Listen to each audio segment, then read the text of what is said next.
Heyo, Friendos, Heyo, it's me, Berry, here with my friendo, Righteous, for our first ever podcast featuring another person. Woo, yay! Woo! We do have three subjects that we're going to be talking about today. They are as follows: Warhammer 40k, The Edge of Sleep, and Zero Escape. Now, will we deviate and talk about other things like our favorite shoe color of leather? Maybe we will. Who knows? But those are what we want to get covered today. So, hooray, woo! So Righteous, please introduce yourself to everybody so they can hear you. Hello, everyone. My name is Righteous. I'm new to this. Barry has been a good friend of mine for a couple years now, and I decided I wanted to hop in and try and hype her up a bit because she deserves all the love and support. Thank you. Now, I did mention to them that I am on a bit of a behind when it comes to talking, so you might see me. This is also my first real interview here. I might actually do a minor interrupt and stuff like that, friendos, but it's not intended. They know it could happen, and we're gonna work together to make sure this all goes super well. Because again, this is my first interview on these things anyway, and it's their first time doing these in a long time, so we're all a bunch of firsts. Woo! All right, so should I start with some Warhammer? I think before we get into specifically Warhammer, let's have you talk about how we sort of interact and came to the point where we're talking and stuff, and why we wanted to do this. So that gives them just a little bit of coverage of in general who and how we are before getting into the nitty gritty of Warhammer 40k, because that one's just gonna envelop the majority of this conversation, I can tell.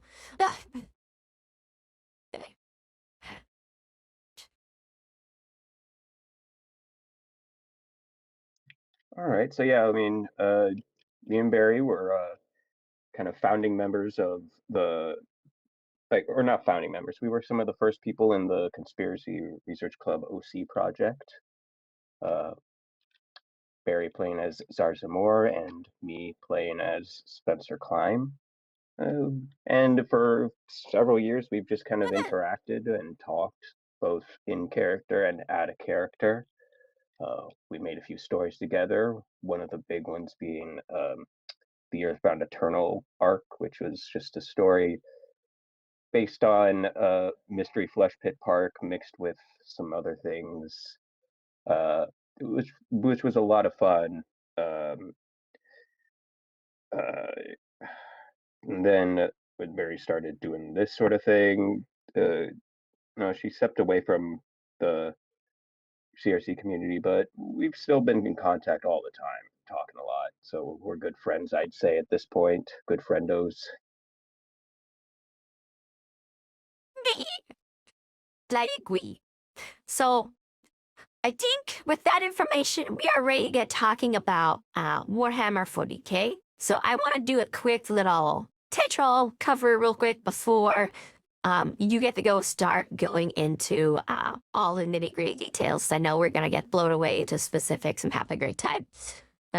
So in general, Warhammer 40k is an offshoot of the Warhammer franchise into a sci-fi setting. And it has a bunch of artifacts and whatnot from when it was a fantasy game. So there's a bunch of different things in there that are very much fantasy, and it's a science fantasy game, and it's a grimdark kind of setting, and there's a bunch of things going on. It's crazy. The scale of everything going on is ridiculously huge, and there's so much going on. There's a classic quote about basically all that there is more. I'm sure he'll throw up the exact quote in a minute here. But yeah, my favorite things about this setting have been, well, the salamanders. They're my favorite. But you'll learn about them in a minute. But let's just so many different things going on. Like, when I was playing was an era called Slaves to Darkness, where that was like the new thing coming out was all this stuff. And then after that, I sort of dropped out and would just occasionally check on what's going on with Warhammer 40k. But Righteous here has been a lot more involved than I have with the setting and everything. So we're going to have a lot of talk about, and it's going to get crazy. So I leave the floor open to you, Righteous. Let's go. All right. So to touch back on that quote you said about, it's how it's grim dark, I want to kind of say that quote fully. And to my mind, in my mind, this is like a parallel to how World of Darkness describes their, gothic punk sort of thing, as a full like expose of the universe and how it is viewed through the human eyes. So here we go. It is the 41st millennium. For more than 100 centuries, the Emperor of mankind has sat immobile on the golden throne of Earth. He is the master of mankind and master of over 1,000,000 worlds by the might of his inexhaustible armies. He is a rotting carcass writhing invisibly with power from the dark age of technology. He is the carrion lord of the vast imperium of man, for whom 1,000 souls are sacrificed every day, so that he may never truly die. Yet in his deathless state, the Emperor continues his eternal vigil. Mighty battle fleets cross the demon-infested miasma of the warp, the only route between distant stars, their way lit by the Astronomicon, the psychic manifestation of the Emperor's will. Vast armies give battle in his name on uncounted worlds. Greatest among his soldiers are the Adeptus Astartes, the Space Marines, bioengineered super warriors.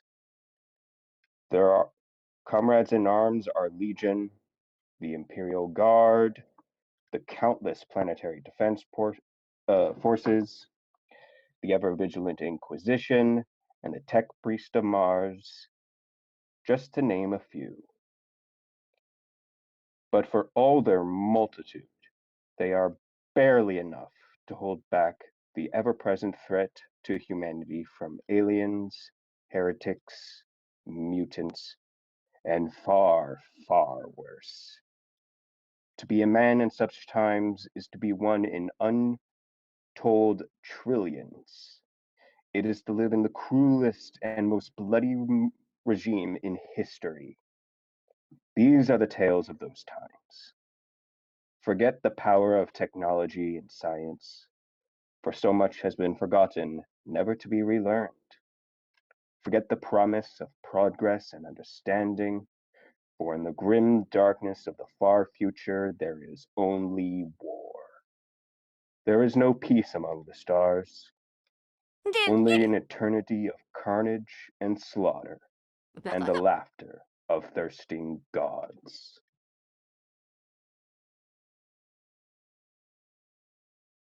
Yeah, and that's about it.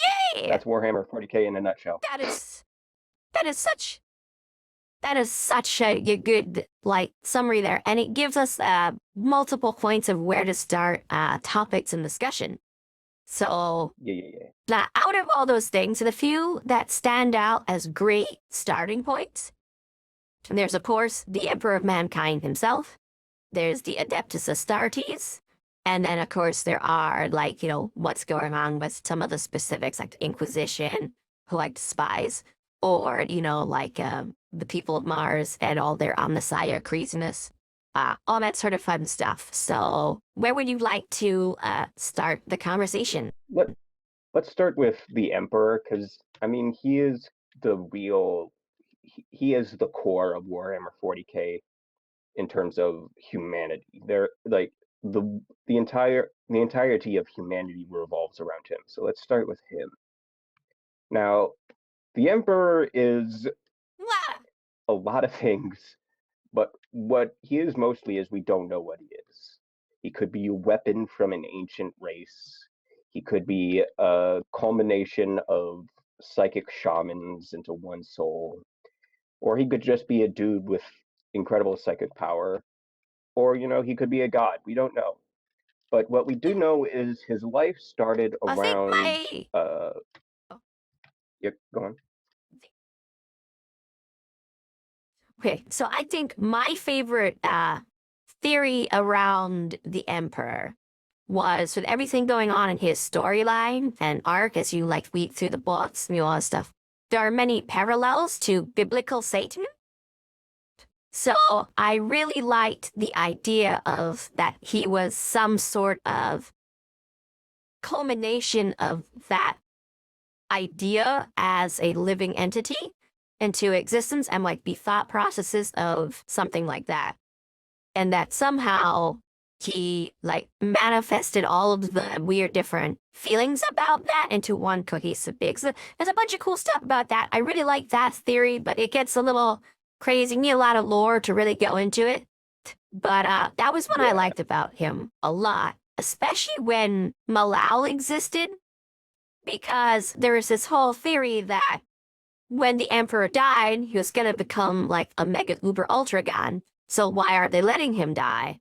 And the big theory was that, oh, he would become the most powerful chaos god or like the fifth chaos god, and it would be a Yes. problem for everybody, which would have fit with the story of Satan, you know?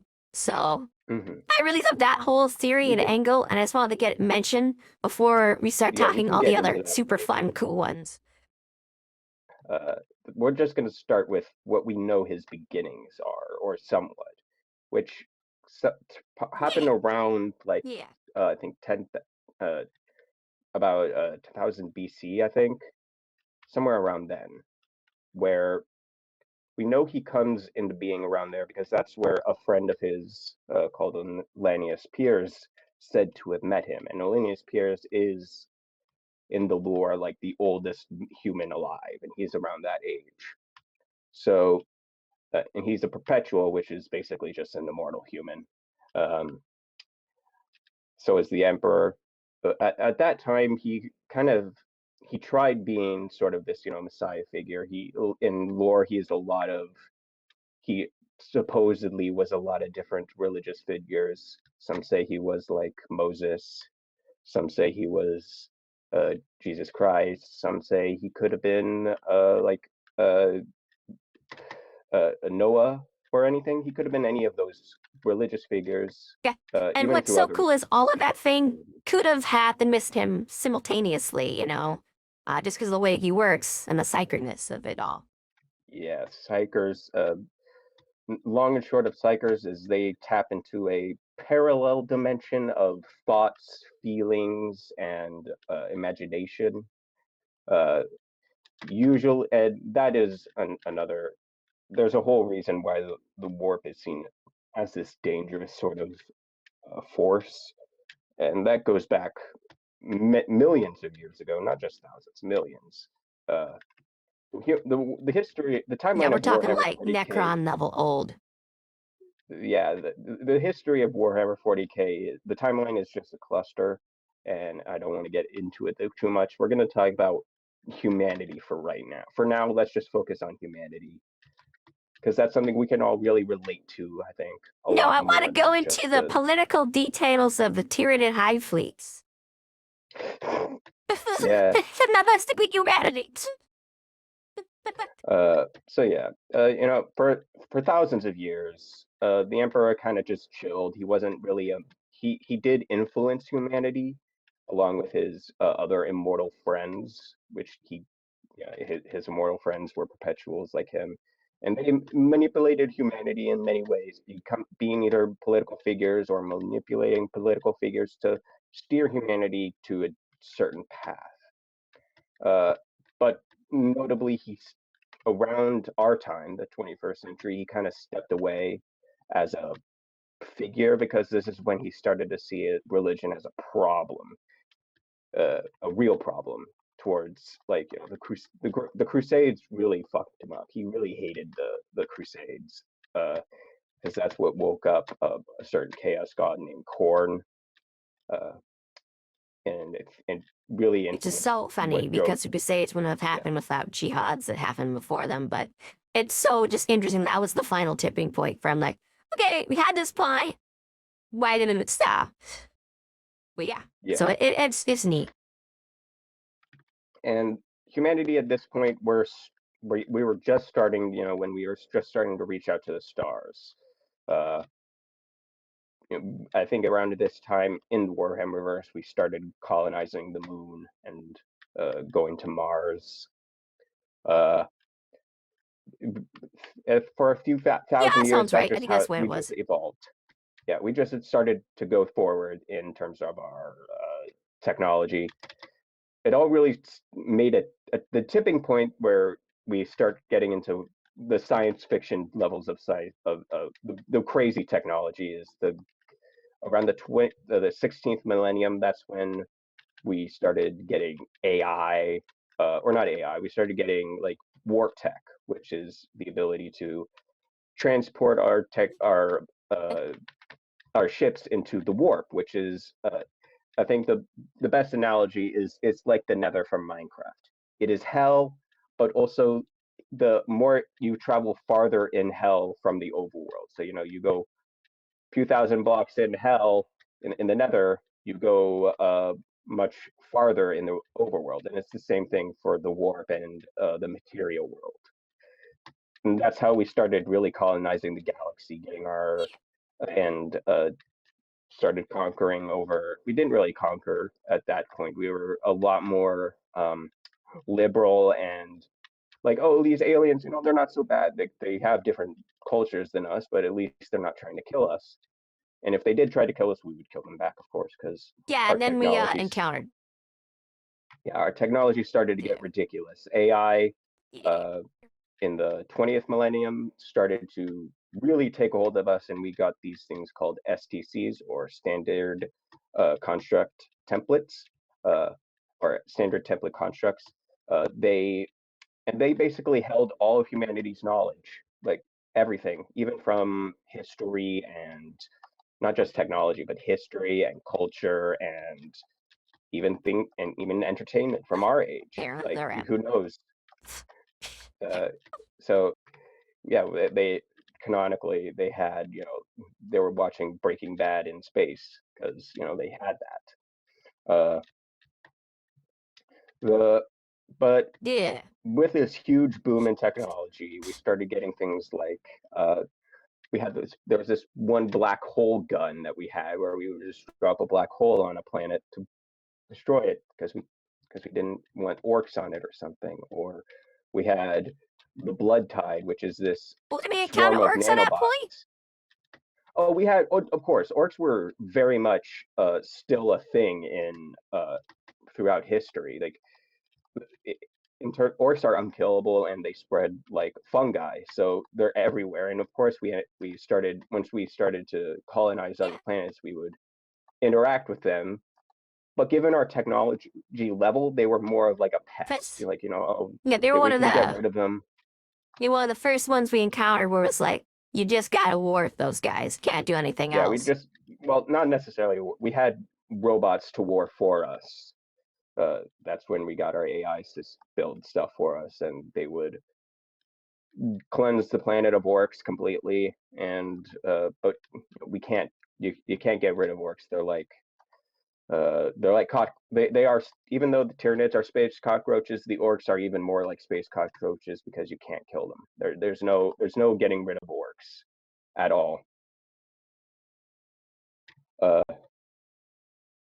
where was I? Oh yeah. So we were colonizing space. We had our technology. Our technology was booming. AI then started to evolve even farther than we could imagine, and that's where we got the Men of Gold, which were these. Think of them as like a digital kind of people, just AI in the internet rather than cold hard shells. The Men of Gold made the Men of Stone, which were these a or I'm getting am I getting the Men of Gold? No, I'm not getting the Men of Stone made the Men of Gold. The Men of Gold, which were these autonomous robots that could build things. made the men of iron, and these were straight up killing machines that had full on consciousness or sapience. And eventually, as AI is Like we due tried in during sci-fi, the Afghan wars. That did not work out well. yeah, as AI is to do in sci-fi world, they started thinking, hey, why are we serving humanity when we are better than them in every way? And then that's when the AI uprising, called the mechanicalism, as it is so oftenly called, uh, Yeah, and the it great parallel to the nearly, story of Lilith, which is freaking awesome. yeah, it nearly killed humanity completely.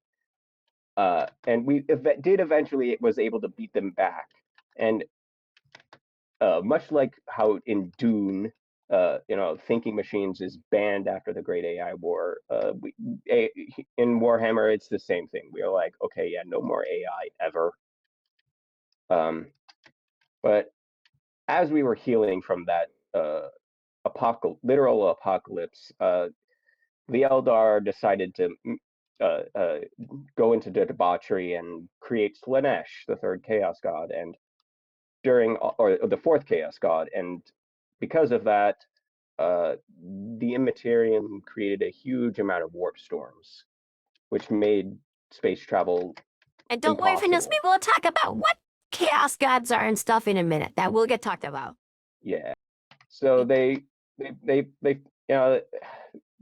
with the combination of the AI uprising and the screwing up with warp travel, humanity went insular. We were completely cut off from each other, and we had to become self-sufficient, which was a problem, especially on Earth, where we had already used up every bit of resources of the planet. We were just basically a hollow shell of a planet, and it was quite bad for about. Is this where the Thunder Warriors come in?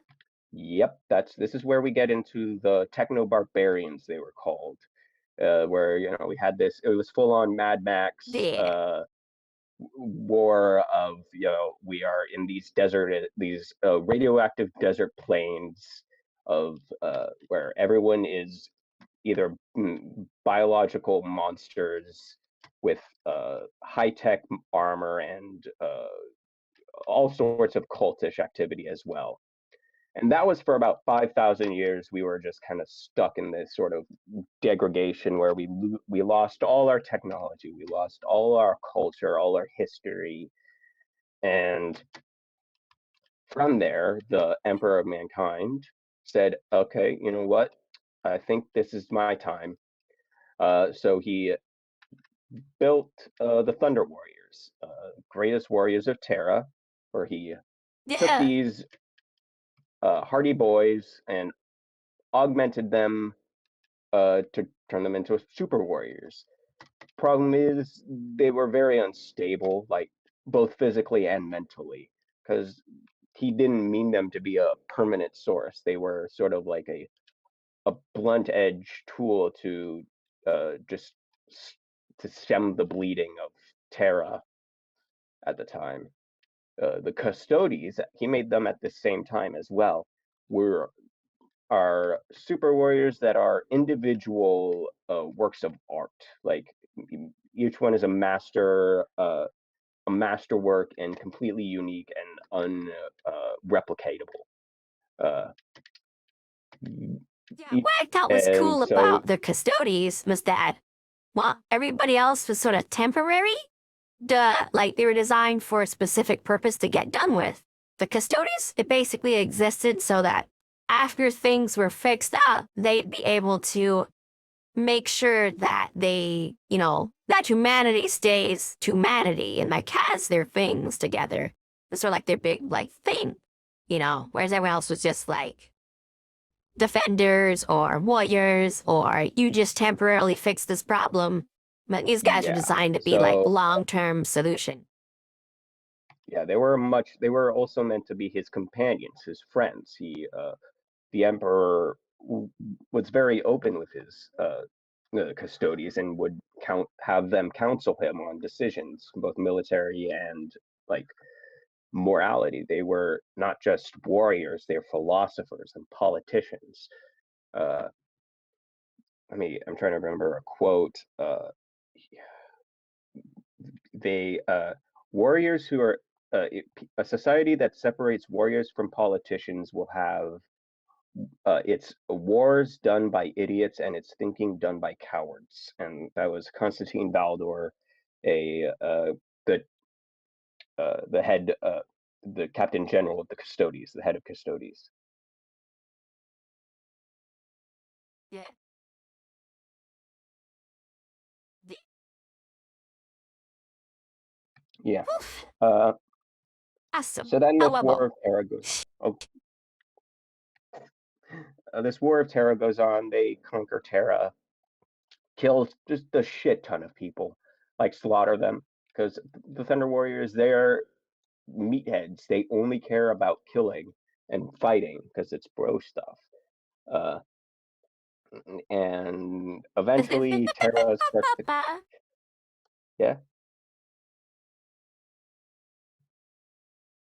oh, they were just me laughing. I told them, oh yeah, like, yeah, yeah, having yeah, some bro stuff. I just laugh. yeah. They are literally bros though. And eventually, Terra comes into compliance, but the Thunder Warriors are still, living, and not only are their bodies degrading, like literally their organs are failing, and they have to get transplants every so often, and they're all just crazy murder machines. They want to, uh, that's all they want to do. So the Emperor decides, you know what, I'm just gonna have them go into a nice nice pasture where they can have their last battle. And there he has the custodians come, kind of call them and destroy them all, kill all of the Thunder Warriors, these warriors who helped to liberate Terra, and he just killed them all because he they were no longer useful to him, and they were more of a detriment to his And there's ideal another society. big point that was worth playing out here is at the time he couldn't get them like into battle with the alien enemies out there because Earth was still separated. So they Yeah, we they did not have they warp wouldn't be able travel to at this get to where they'd time. actually be able to die a proper good death. So they had to do something or they would turn code against everyone. So yeah, that's rough, buddy. Yeah. And eventually, so after that, he started his Adeptus. This is when he started to make his Primarchs and Adeptus Astartes, the Space Marines.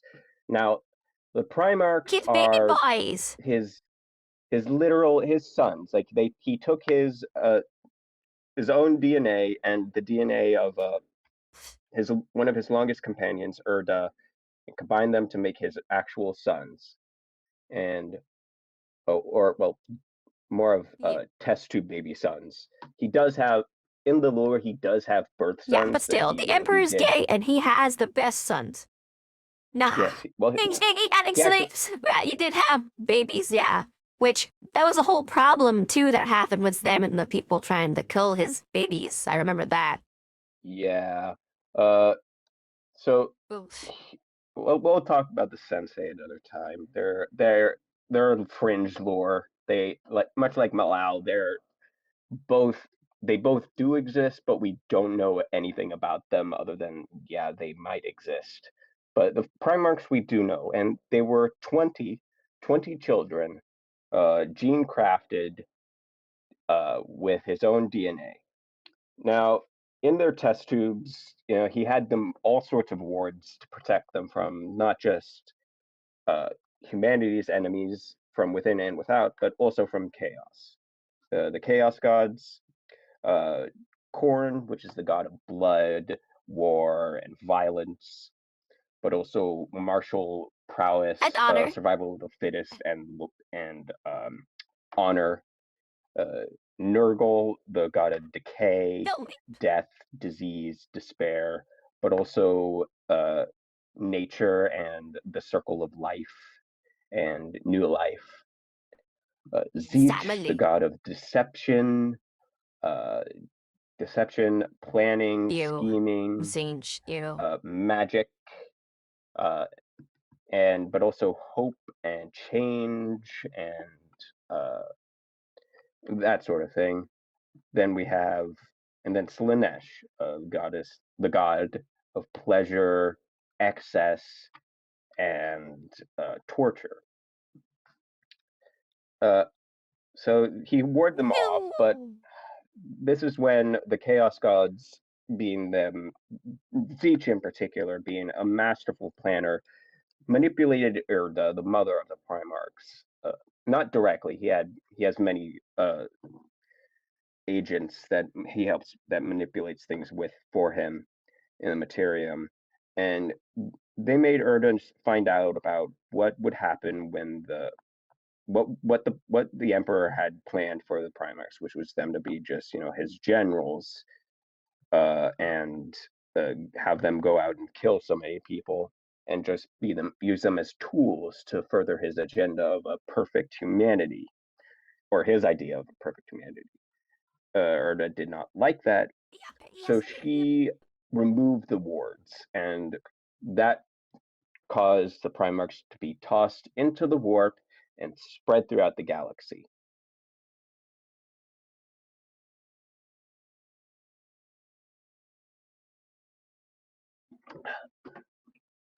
This is when the Great Crusade happens. The Emperor goes out, starts reconnecting with its lost humanity, and one by one he finds all the Primarchs, Can or I just finds them mention all. something real quick? I just want to mention this. Yeah. Okay, so what's very funny is when I was first hearing about Irda and all this other stuff, no one mentioned that Irda was female in any conversation I had ever for like the first 3 years when she come up. So I just assumed incorrectly, because of the name and how it sounded, that it was another dude. Because they just called her Erna. They didn't say mother of this or anything like that. It just called them by the name. So I had this weird thought for the longest time when I was there, like, oh, okay. You don't know. And later I learned, and I was like, oh, that makes sense. But at the same time, like, I had this image in my head. She Yeah. was so loud. That's hilarious. Oh.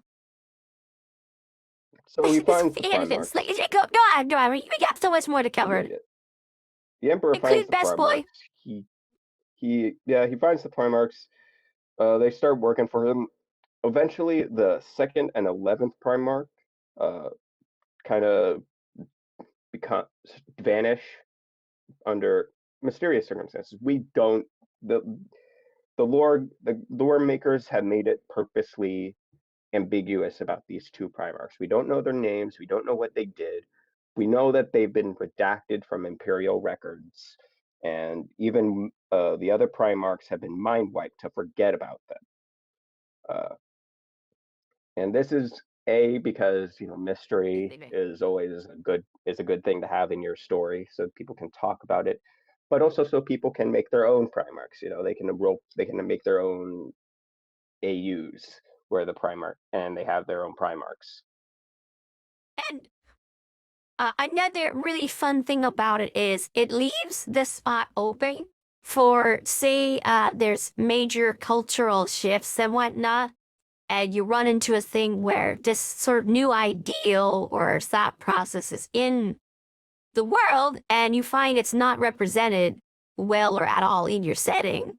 You could then bring back one of these characters as someone who does represent that in a way, and it allows for your stuff to stay modern while still feeling that was true to it the entire time. So it was a really smart Yeah, move.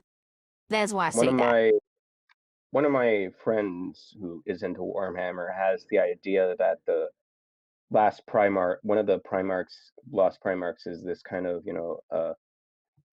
Pacific Islands Polynesian sort of uh, naval officer who likes to go out in the ocean, who likes to, or out across the stars, and that's where he's been this entire time, is just exploring the stars like one of the, you know, Pacific Islander fishermen or sailors, which I like.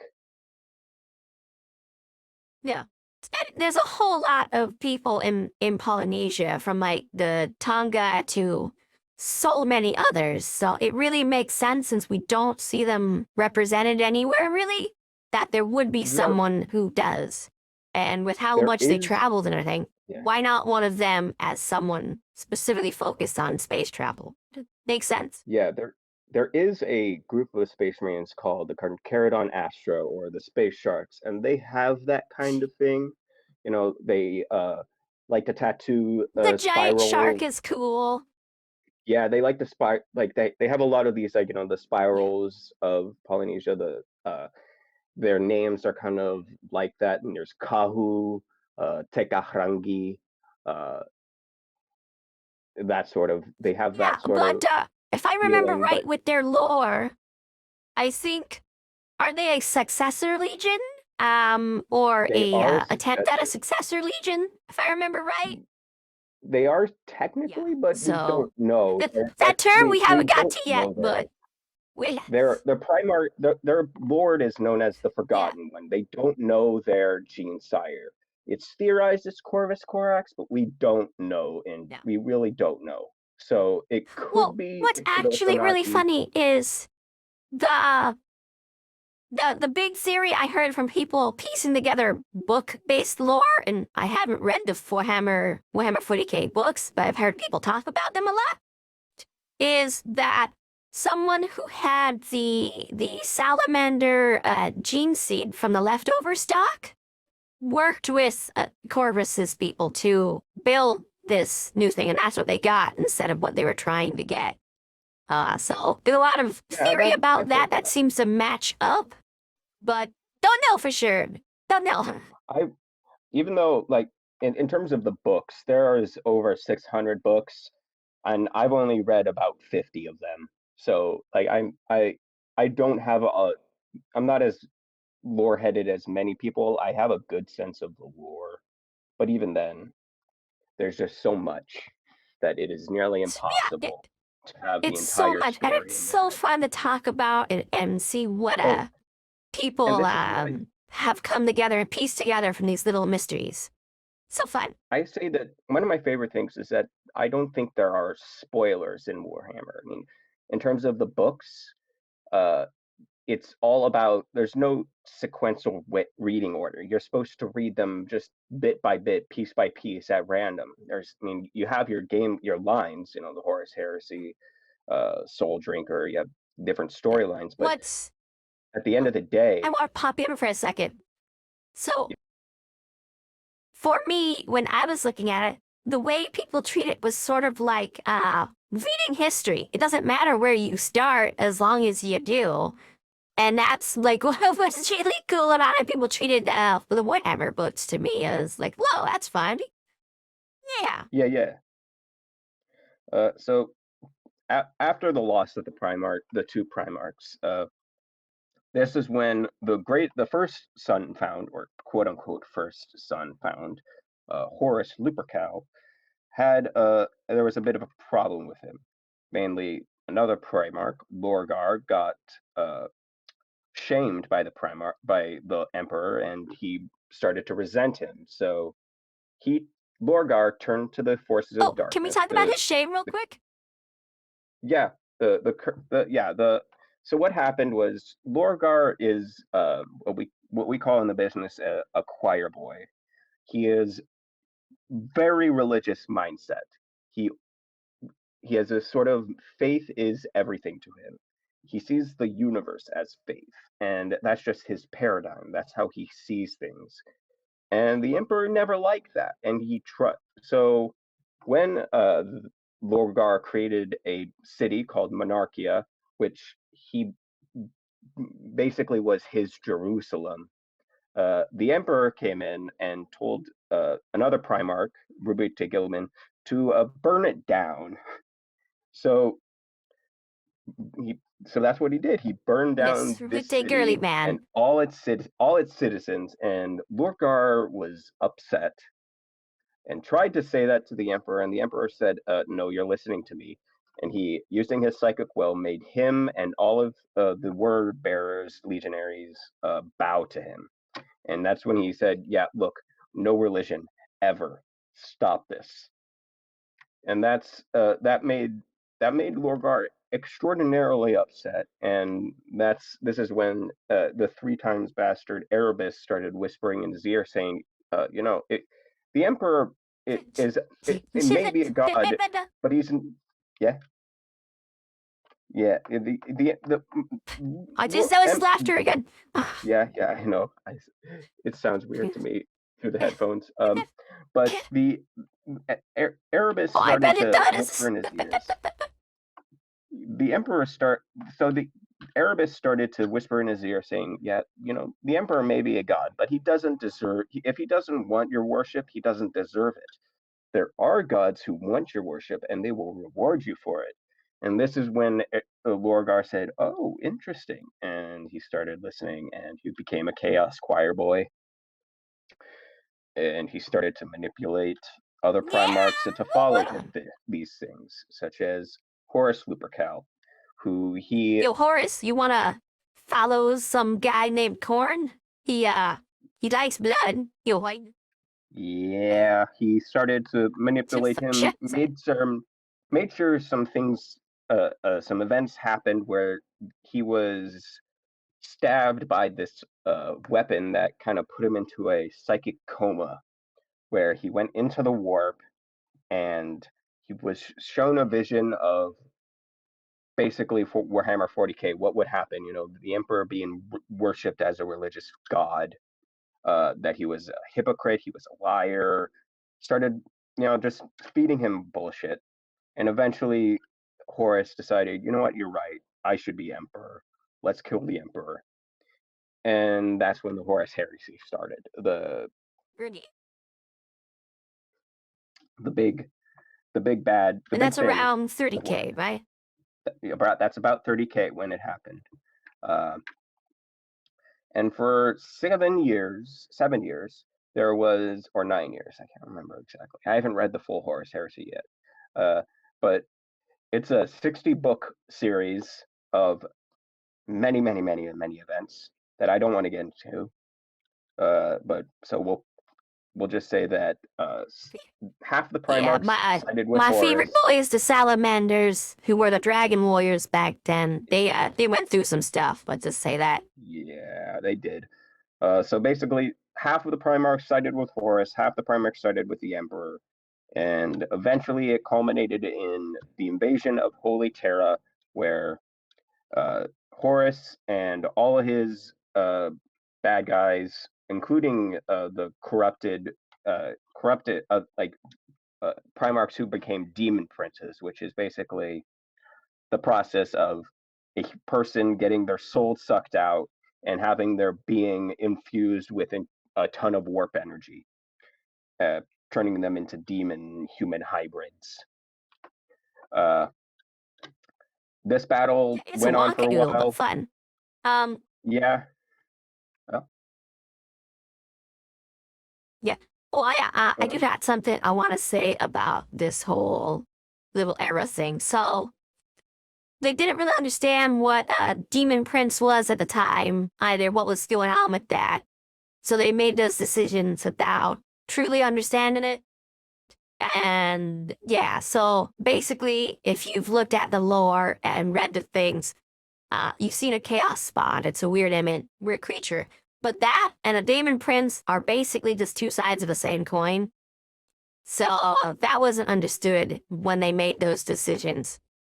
Because a lot of the information about chaos was hidden at the time. So they didn't know and they did experience, and that's what happened. Yeah.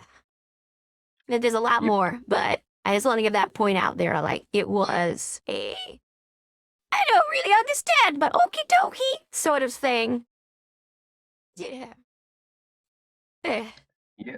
So eventually it leads to Anyways, continue. the Emperor. It leads to the Emperor fighting Horus. Horus is killed, not just killed, but obliterated from existence. His soul is destroyed. He cannot be brought back. There's no way that Horus can come back now. He is in the same realm as Malal. He's just gone. What? Uh, Oh, yeah.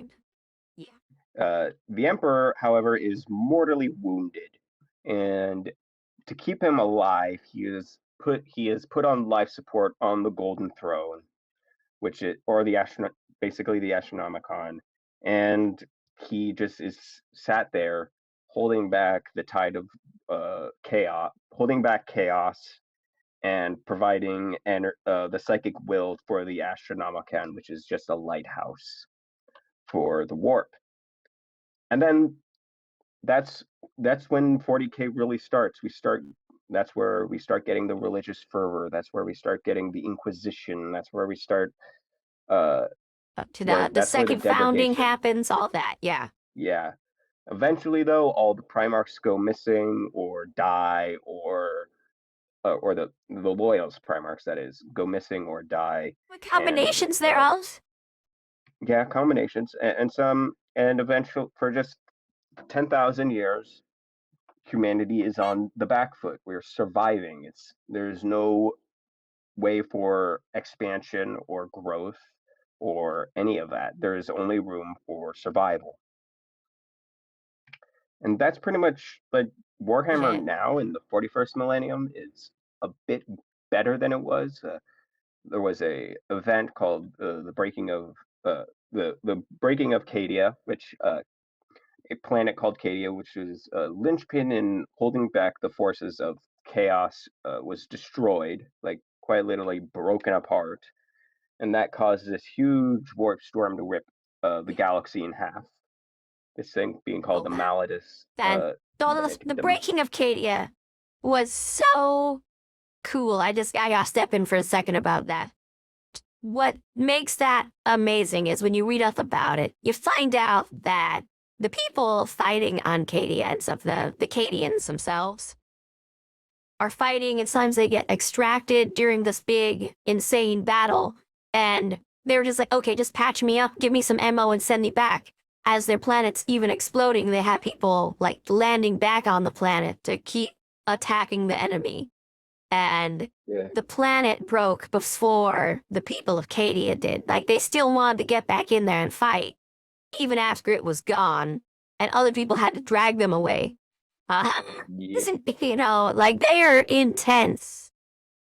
So So, after the yeah. breaking Cadia, there was a lot of things happened, but eventually the Primarch Rabute Gilman was revived. He came back to life and started to lead the Imperium in this new age he called the Indomitus Age, and that's where we are right now.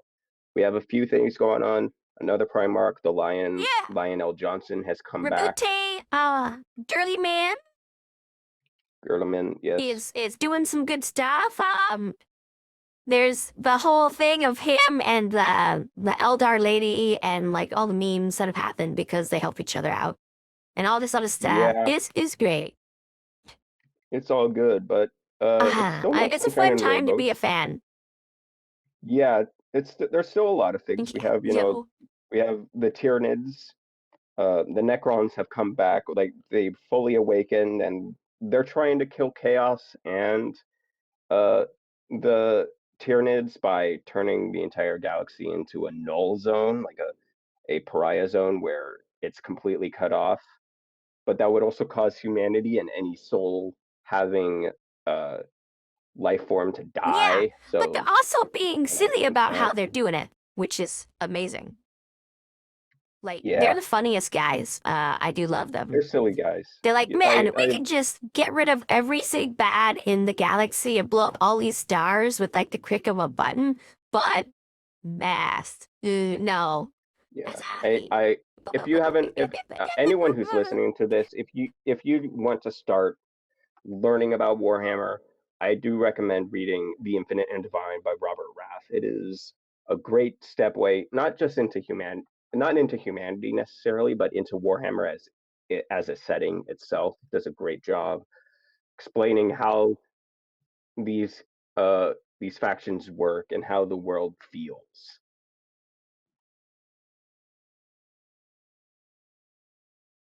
Yeah. That There's was all I another wanted. writer I want to recommend. He he wrote Patrick and Felix and the novels for that. One moment, my stuff is not working. I can't find his name right now.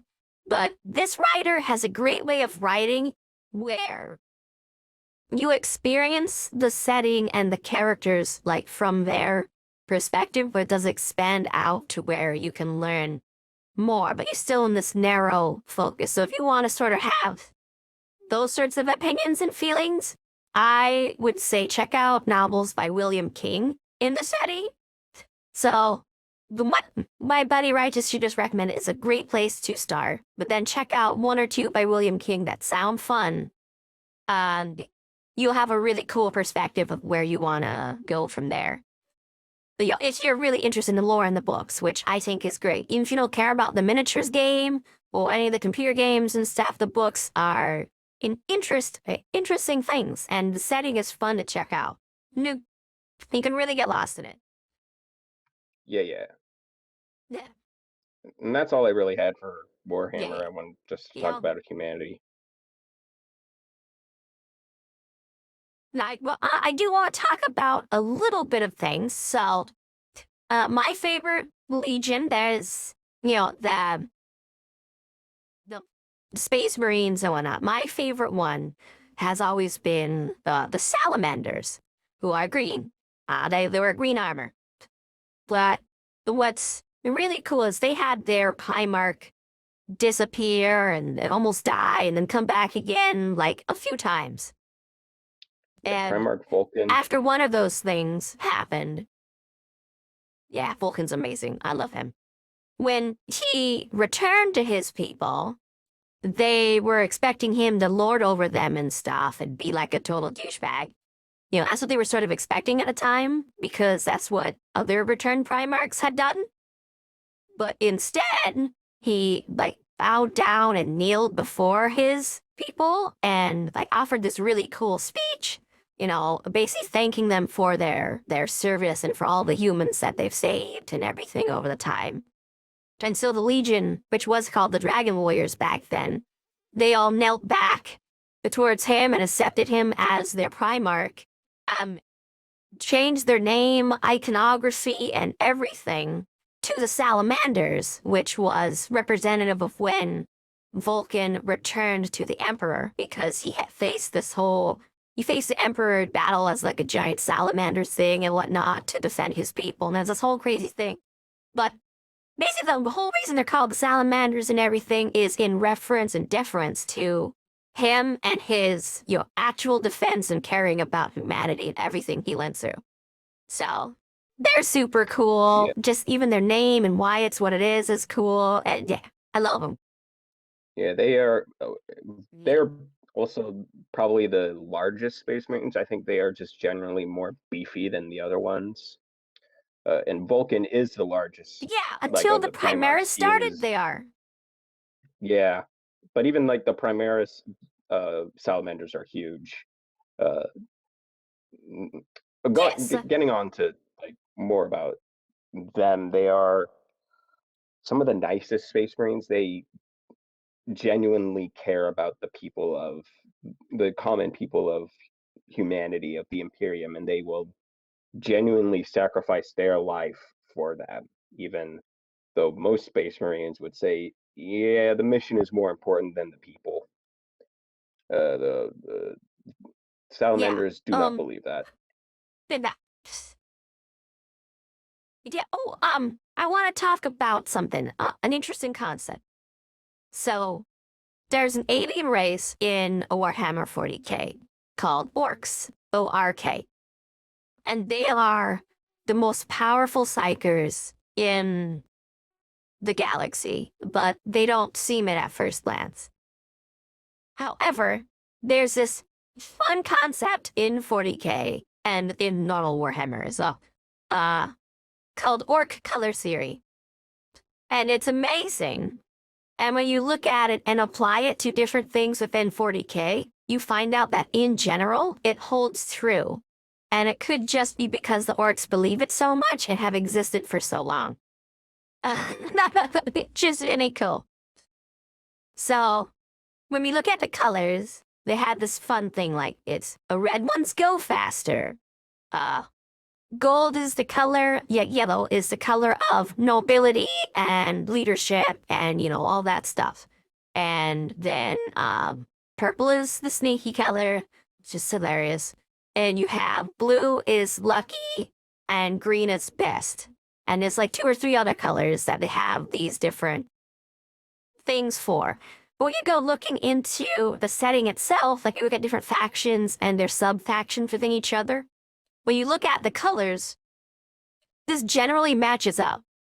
Like, even with humanity, except for the white scars, it matches up perfectly. Because the white scars are the fast troops, and like with the Astartes and everything. They're the fast guys, but they're white. However, they take a long time to get set up. But once they're set up, nothing in the galaxy is gonna outfast these guys. But there's another crew who is red, who are technically the fastest, but getting places, they get there quicker than anybody else, and they take everything, and that helps them get ready faster than anyone else as well, because other people will leave a gun on the ground, but they won't even leave a chair unbolted if they can find it. And that would be like the Blood Angels. If they find use for something, they grab it and they take it, and so they're ready first before anybody else. So, and that's a really interesting one. And then green is best, and you look at the salamanders, and they represent what Space Marines are supposed to be, the best. And then blue is luckiest, and you look at the Ultramarines, who are blue. They're called the Smurfs a lot by people and stuff, but they're the blue ones. But they have the most luck out of everybody. Like, they do something. Oh, I 1v1'd a demon Primarch and all this other shit, da-da-da-da. And then the Inquisition came, and rather than, like, cut me to pieces and turn me into, like, stuff to experiment on to create anti-demon weapons, instead, they just put me in a Death Watch for a few years, and then I'm back with the Ultramarines. Hooray!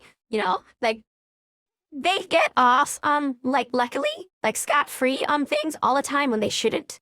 But they're also economic geniuses and whatnot, so it's just interesting that they're also the luckiest.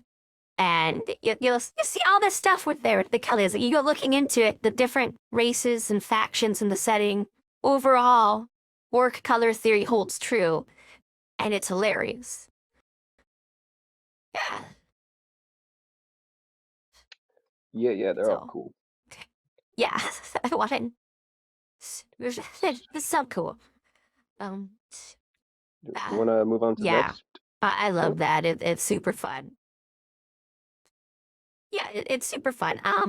We could talk way more about Warhammer 40K if we wanted. But we did have two other topics we were on the Gilbert, and we're gonna go reach those before we come back around or call it for the day. Yeah. Because we got enough So- basic info. Yeah. Yeah. So You want to open us up to number 2? Yes, The Edge of Sleep, which is Markiplier has been promoting for quite a while. Markiplier on YouTube. He is the lead in this, an actor. Important notice that he is not like a writer or any of that sort of thing. He is executive producer, but that's just because he's put a bunch of money into it. Nonetheless, work making sure it stayed true to what it was about. Yeah. Just like there's always that. Originally, The Edge of Sleep was a podcast, an audio drama, and I haven't gotten the chance to listen to it, but from what I've heard, it's pretty good. It was based on a book, and I've read the book, and it was pretty good. I think it might be the other way around. It might be I was looking at info of the podcast might have come before the book, the way it was where I was looking at. Yeah. which I think is kind of cool if it is that way. But I don't know for sure. I just started looking into that stuff recently. But I did watch a series too, so yeah. Okay. Yeah, I'm ready, continue. Sorry. You said to hop in there with it's that. all cool. The now it's a TV show on Amazon Prime, and I couldn't recommend it anymore. It's awesome. And for what it is, it has its faults. It's on a shoestring budget, but that's just what's going to happen when you don't have much funds for a TV series. Um, the concept is pretty simple. Yeah, I think I Uh, only noticed one thing about the low economy affecting it. And I'm going to talk about it real quick. When yeah, there's camera changes and scene changes sometimes, that is done like no quad, like it's suddenly just it's a black and a change, as opposed to something a little more triple A. Other than that, it feels like the quality you would expect from a higher budget TV series. yeah. It has good effects and all sorts of stuff. Uh, Nonetheless, the concept is pretty simple. People start dying in their sleep. Just when they go to sleep, they die. The main characters were, night workers, either night watchmen or a nurse taking the graveyard Nurses. shift, that sort of thing. And they're all awake, but for some reason, they start noticing when people fall asleep, they die. And this whole thing hits around 1 a.m. in LA, so pretty much everyone is asleep at that point. Uh, and it Yeah. gets it gets bad because everyone they drive around the town and no one is up. The streets are barren. There's no one in the police station. There's no one at the hospital. Everyone is gone, and it's only about four people left who are just at least in this area. In the book, they bring up Yeah. a few other stories about And only people in one like of these New York. guys, I just want to mention, Yeah, there's only one person in this whole crew who is used to sleep deprivation.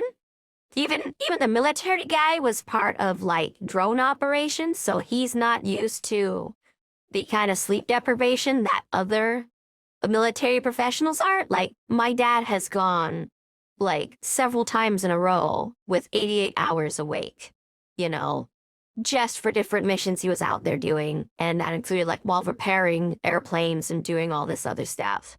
So he has like the training for that. And my mom has been through all sorts of crazy like gang war, all these different sorts of zones around the world. So she's been through similar things, and that includes similar amounts of times, including one time where she was almost 100 hours awake, in a row, in a battle situation that was not stopping. So they'd been through those sorts of things, and they're watching the show with me. And they were going, yep, that's about when that starts happening. Yeah, yep.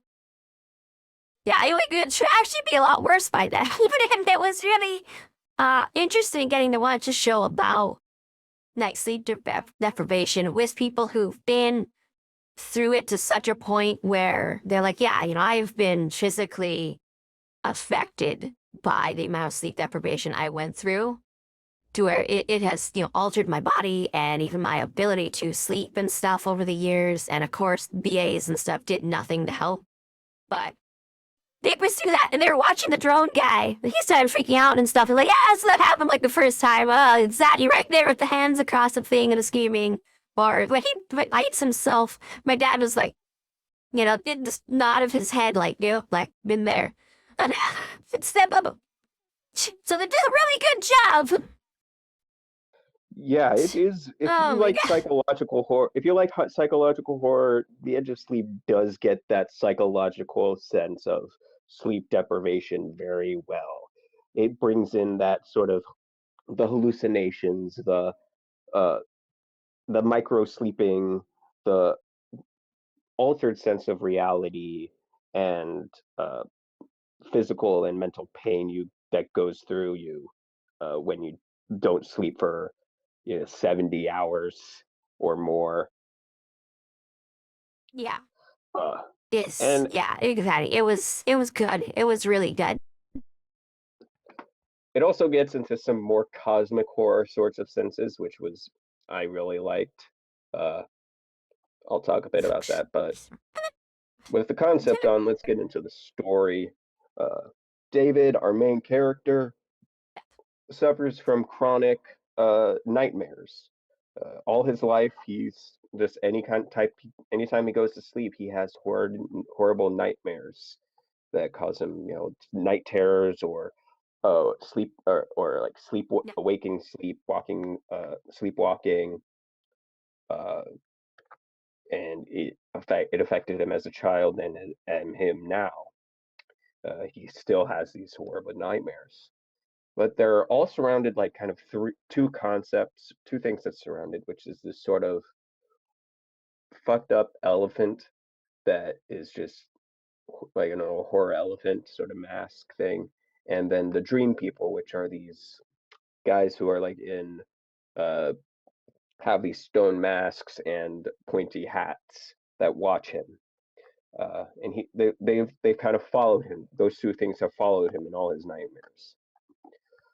Uh, this whole dream thing happened. The whole thing where everyone starts dying in their sleep happens. Uh, they go to the hospital with a few of their friends who died in their sleep. Uh, but at the hospital, there are already people Yeah. dying, um, and they start to realize that it's happens when you go to sleep when uh, a couple that were just alive in the waiting room fall asleep at the waiting room and die, and then one of the nurses who is just taking a nap because they've had a 30-hour shift.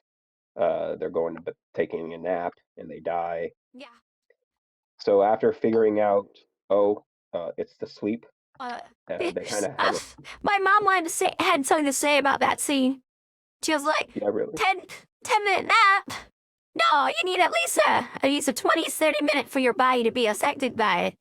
That's not smart. That's gonna do nothing for it. Yeah. Yeah, Oh my they have gosh. that. Sorry, I had to It, mention that. oh yeah, no, it's all good. They all figured it out. They figured out it was their sleep. Uh, and they they go out and try and find more evidence, more people, and and they go through people's houses and they're just dead in their beds. And you get this great scene where they're zooming out and all the alarm clocks, everyone's alarm from their phones or their alarm clock goes off, and it's just no one's picking it up, uh, which I find great. I love that scene.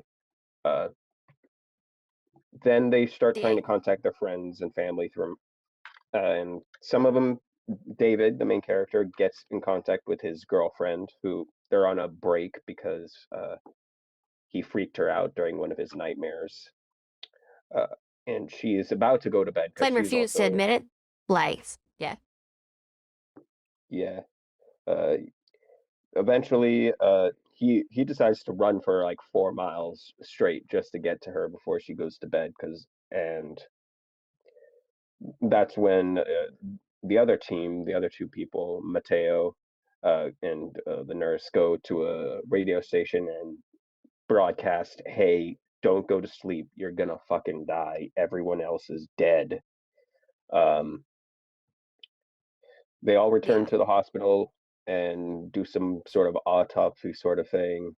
They find another survivor, a woman who has I can't remember the name. It's basically a tumor on her Yes. spine, so she can't walk. She's in constant pain.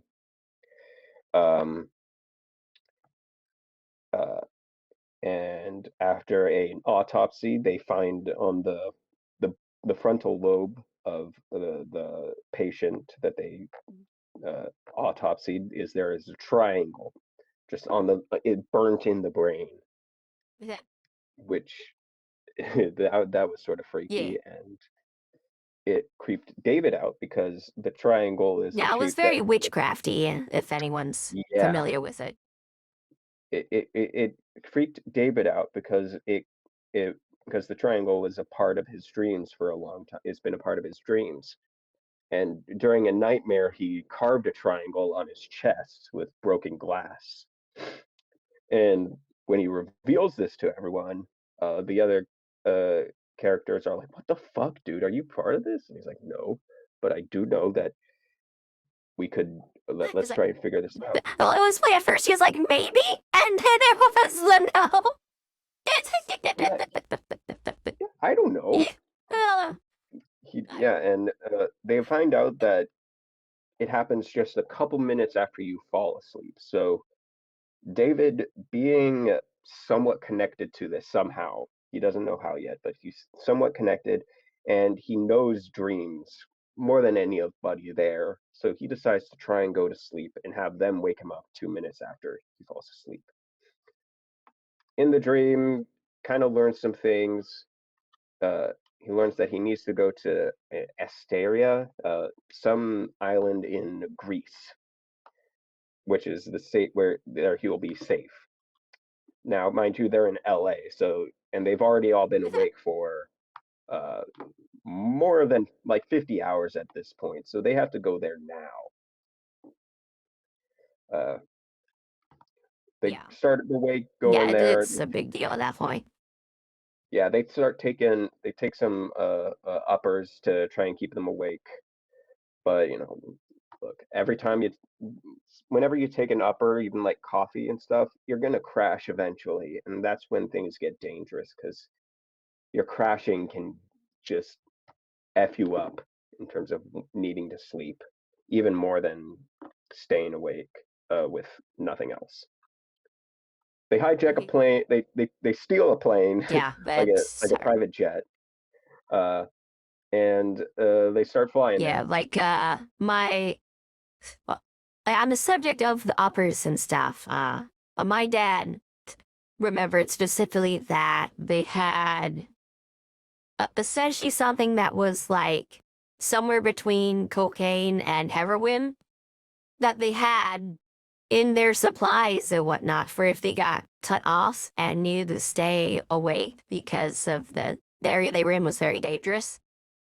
Then the way you had to take that to make sure you didn't just crash and have like a heart attack and die was like very small amounts over an extended period. Because if you took like a bunch at once, you could heart attack out or suddenly pass out while in the middle of being like super wired. So yeah, like him talking about that stuff when this came up was really really interesting. But yeah, like they're uppers are dangerous, and the ones you would need to stay awake that long without feeling the exhaustion are especially dangerous. Oh So yeah, no, it's yeah, we why had a whole like mini it's discussion about that where we paused the show having and talked. yeah being able to control having controlling the dosage when it comes to that kind of dangerous drugs is paramount. I mean, we're talking things that even opioids are like opioids are downers in terms of drugs, but we're talking about the same level of danger as like that sort of those kinds of drugs, just kind of on a different spectrum. Yeah, it's it's like it's dangerous and scary and like seeing them take and like when they did the adrenaline stuff, they did full shots of it instead of smaller Yeah, doses to start. So it's like, well, they can only do so much afterwards. Like why that was so risky to do off the bat. Why would you start with a full dose? Like that's what, and that did come back to bite him. Yeah, yeah, it did. And I think, and for one thing, you have to give the show some credit. It's trying to build suspense and drama. I mean, if they played it smart, they probably could have gotten to the place without too much hassle, in comparatively. But it would still, that's kind of uh, what makes it a horror show is you have yeah, people in a situation that they are unskilled in that they have to deal with, like having a lumberjack have to cut down a tree isn't scary. But having a Californian preteen who is only used to using their phone has to cut down a tree in the middle of the night, that could be a good setup for a horror scene, you know? Oh, exactly, exactly. I mean, in this sense, that's what makes kind of horror interesting. It's that it's not experts, it's not Bad. smart, it's not people who are into who know the way to deal with things. That's for me. I work in emergency management, or I'm working on going to get into there. I'm in school for it, and when you watch disaster movies, it's all the people who the focus of the disaster movies are people who don't know what's going on and are trying to survive. Uh, it's the people who do know what to do in survival situations and emergency situations. It can be a lot more controlled and a lot less anxiety inducing compared to people who don't know what's going on. Yeah. Like, I So can back to attest to that from us myself. Like, just living in Anchorage, like, oh, why would anyone sleep on a bed? Like, no, we would sleep under the bed because there's gonna be gunshots at the level of the bed. But people who weren't used to that kind of thing would make a mistake, and that's really, oh no, I'm making sure, and that would make for good horror. But yeah, we should get back together. I just wanna, so yeah, Yeah, yeah. So exactly. they're That's what in the makes good air. horror. They're in the air, and eventually the David's girlfriend crashes and she falls asleep and dies. And it was a crazy scene because it was great acting by Mark. I mean, I think Markiplier as an actor is like he's really stepping it up and going into his own. He's he's not doing this for fame or fortune. He's doing this because he really does enjoy the challenge of acting and enjoys the process of making things. And that's a huge inspiration towards me in terms of writer and stuff. But they get to the island. They Yeah, have to it's crash land because awesome. they have to crash land into the ocean because there's no landing strip on the island. And we get this kind of at this point they're all hallucinating. And we get this kind of Which surreal is, motion. I, I, I wanna, I wanna mention this. So again, my dad, he's done Air Force, he's done a lot of other things, and we had this moment where it's like, well, you could risk it with the water, but when you like that, you can also land a plane without a strip, but you're gonna break this, and this is how this is gonna work. And that model, you're gonna have is the front of it's gonna have the most issues. So when you get to this point in the landing, you're gonna step out of the pilot's seat and you're gonna do that. And like they had a whole thing of how it would go down as long as they landed on the island, and I was like, oh, but of course they're so exhausted that they can't even think about that. And the guy wasn't trained on planes; he was trained on drones, so he doesn't know about those measures. Oh man! And even if he did, like trying to do that while that tired is like So I don't know. It's pretty cool. I love that he got to add that combo. Um, Yeah, yeah, yeah. but yeah, It kind of goes into why when emergencies happen, they are compounding by different factors or vulnerabilities, as we call them. Like, him being tired, him not having proper training, him not having a proper landing strip, all culminate in the crash landing that does that ends up being quite messy. Uh, they eventually get out of it. They all get out unharmed, luckily enough, but they're on the island and they still have to go inside the island because they're only at the threshold. They're not able to go to sleep yet. And we get this great sort of mind screwing sort of scene where they're all completely delusional and hallucinating, as well as having all sorts of like mental pain. Their eyes and ears are bleeding. There's it's all sorts of screwed up. Uh, and and I what would wanna pop in a second. yeah, So that that scene there, and whatnot, does a great job of showcasing what it's like when you're under like psychological attack. And in the context of the setting, there is a psychological attack happening, as well as just the compounded levels of exhaustion. So it's really cool. Like there's so much going on with that scene, and it's really well done. Like that whole set of scenes from when they start really feeling it on Asteria to getting to where they need to go. Yeah, Amazing job. yeah. Fantastic. Love it. And they eventually pull through because David is able to close the casket and stop the connection between this malevolent entity, this uh, uh, uh, cosmic horror, uh, and they wake up. They passed out just in the middle of a field, and they finally wake up and they're okay.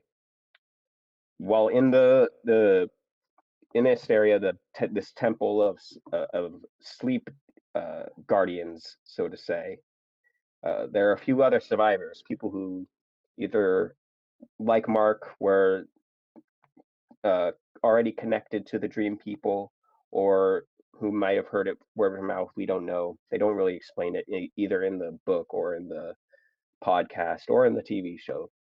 But they do say that there's this beast that a dream monster that kind of takes the form of whatever the person fears. And to David, it's the elephant. In the book, actually, Mateo, the ex-soldier, it's a child that he killed in a drone strike. Supposedly, he was drone striking an empty building that wasn't empty, and there was a kid inside it, and he saw that, and that was his monster. So Yeah. they get there, they learn all this. David is a chosen one sort, and they finally are able to go to sleep in a bed. And everyone, they're all three of them are like, "Yo, this was crazy," but thank you, David. And It's then the last scene. Oh, it's fun. But before that last scene, yeah, it's funny. We had this moment there when that happened, and my parents were like, both like in unison. I checked that guy. You know, like the guy, the militant guy, the tail, is he passed out? Rob's bed, to like, I check him right then and there. Like, that would be what I would do just to verify. Since he's passed out, like, well, is he alive? Okay, yeah, now yeah. I'm willing to sleep. Like, here both, they Hmm. both said that. And I was like, okay, that's people who've been through the ringer, what they do. Yeah. So they go to sleep, and suddenly everyone else around the world who died in their sleep starts to wake up. But but it's not just the people who died in their sleep. The guy who had the autopsy done on him with his brain fully like out in the open wakes up. Uh, the woman in the MRI starts to wake up. In the book, people who were in car crashes and were all mangled and fucked up wake up. There was a guy who was in a pool, and his body is all bloated and like absorbing all that water. He's crawling out of the pool, uh, and the connecting features, they all have triangles in their eyes, and that's how the book ends. That's how the series ends. There's nothing else, which I It's like. I love that sort of super cliffhanger ending. duper cool. I love And that. I love when you give an I ending love that they like touched on. the Go ahead. ending. I love how they give an ending that is just you know it leaves some more questions and answers, and leaves, okay, what next? But there is no next. I love that sort of trope. Yeah, I don't subscribe to tropes, so I don't really know those too well. But I know a lot of other things, so I liked all of the different. Yeah, you wouldn't really say religious, but they're in all these different sects and groups around the world. Connotations and information that is all over there. And like one, Sentinels were treated properly in this show. Like there was nothing weird or evil about them, so that was nice to see. Usually, whenever we come up, aside from like fucking Katja, people like us are treated as weird monsters for no fucking reason, and I don't know why. especially when you look into like all the information about us. So that was done well. We were just, kind of weird people and more magical connected because the show had weird magical connections, which was nice to see. And then there was a particular scene there, which um I don't think you know the kinds of people who would know about this, but religion didn't stop or die or go away, and neither did spirituality when like the white man showed up in America. Like things kept happening. So there is this thing in modern stories where you will see an opening, usually like under the bed or in a closet, but sometimes other doorways, where it's like made out of like clothes and broken things and the insides of buildings. And then you go through that and it takes you from one place to a dramatically different place. And that has shown up in dreams about prophecy and other things that are going on in modern culture. So it's been a thing that's been important. And the show had that where it was one of the dream sequences. And it was like for us, it was a big, oh my gosh, show, proper representation here. What the hell? Whoa. So I just wanted to mention that there was that scene in particular was one that really resonated with all of us. So we had a Yeah, big moment there, like, I oh I liked the talking so about how the dream theory is such an interesting thing to me because there's so much in terms of just not just individual like how we view the world as an individual, but how different cultures view dreams or view the world that affect dreams and how a yeah, single like some cultures have their dream gods or and such that manipulate dreams and if you go back in history that's what they talk about that's like they talk about oh this is who I met in my dream but other people will have different versions of that sort of being I mean in the like the Greeks they have Morpheus the god of dreams but yeah. I other do cultures want to have different talk about people. something because the the concept of dream gods is a little bit more like Western. When we Well yeah talk yeah in about terms of like in America and in we call it Africa, there's moreover them being like beings, even if they're insanely powerful. They're like a being, and it's a word that is basically similar to person, but is distinct, like how you might say people for a non-human thing, whereas you'd say person yeah for a yeah human. And the words used for those creatures in the dreams and whatnot are typically like that, as opposed to like a god. So yeah I mean yeah, I I'm just want to using mention God that because like, even if they are insanely powerful, they don't see it as a god. Even if they have a yeah deity or deities of their own, these things are usually seen on the level of people, even if they're insanely powerful. Yeah, So I'm I using just want the to mention royal that. god as in Um, I'm using God yeah, as a word for meaning powerful thing, not necessarily a for like a force or an individual or a thought or whatever. There's some words to me are yeah. and labels I are wanted to just make a specification yeah simply yeah for the yeah fact that like my people's culture and like Diné culture and a bunch of other ones, we've had people try to replace our words and their meanings with their own.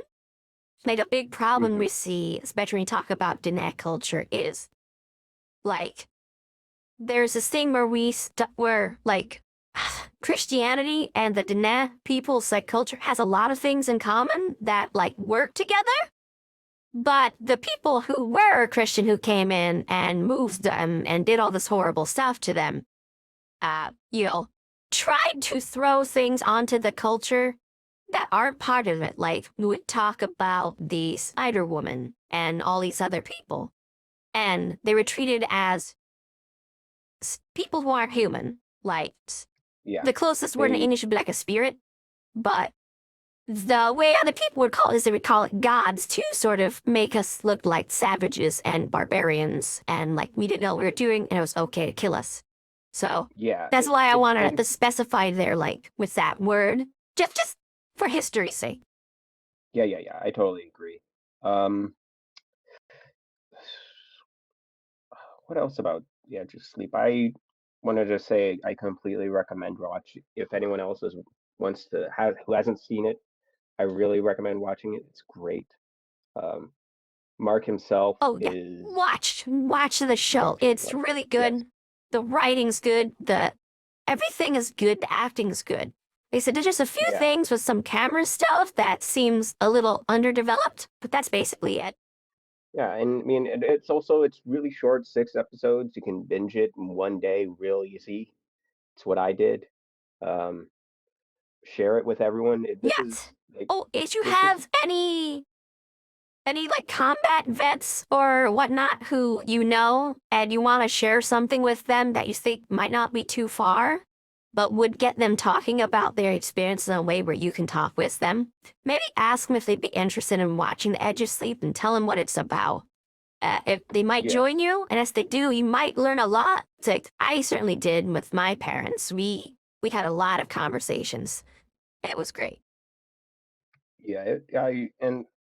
It supports Mark because this is like importantly when Mark was even though he wasn't a producer or anything, him being part of it, just like an actor in the show, uh, caused a lot of other streaming services to deny the show. Like they tried everyone else. They tried Paramount. They tried Disney. They tried uh, pretty much anybody that you could, any streaming I service to I want to produce talk the show. about a bit why.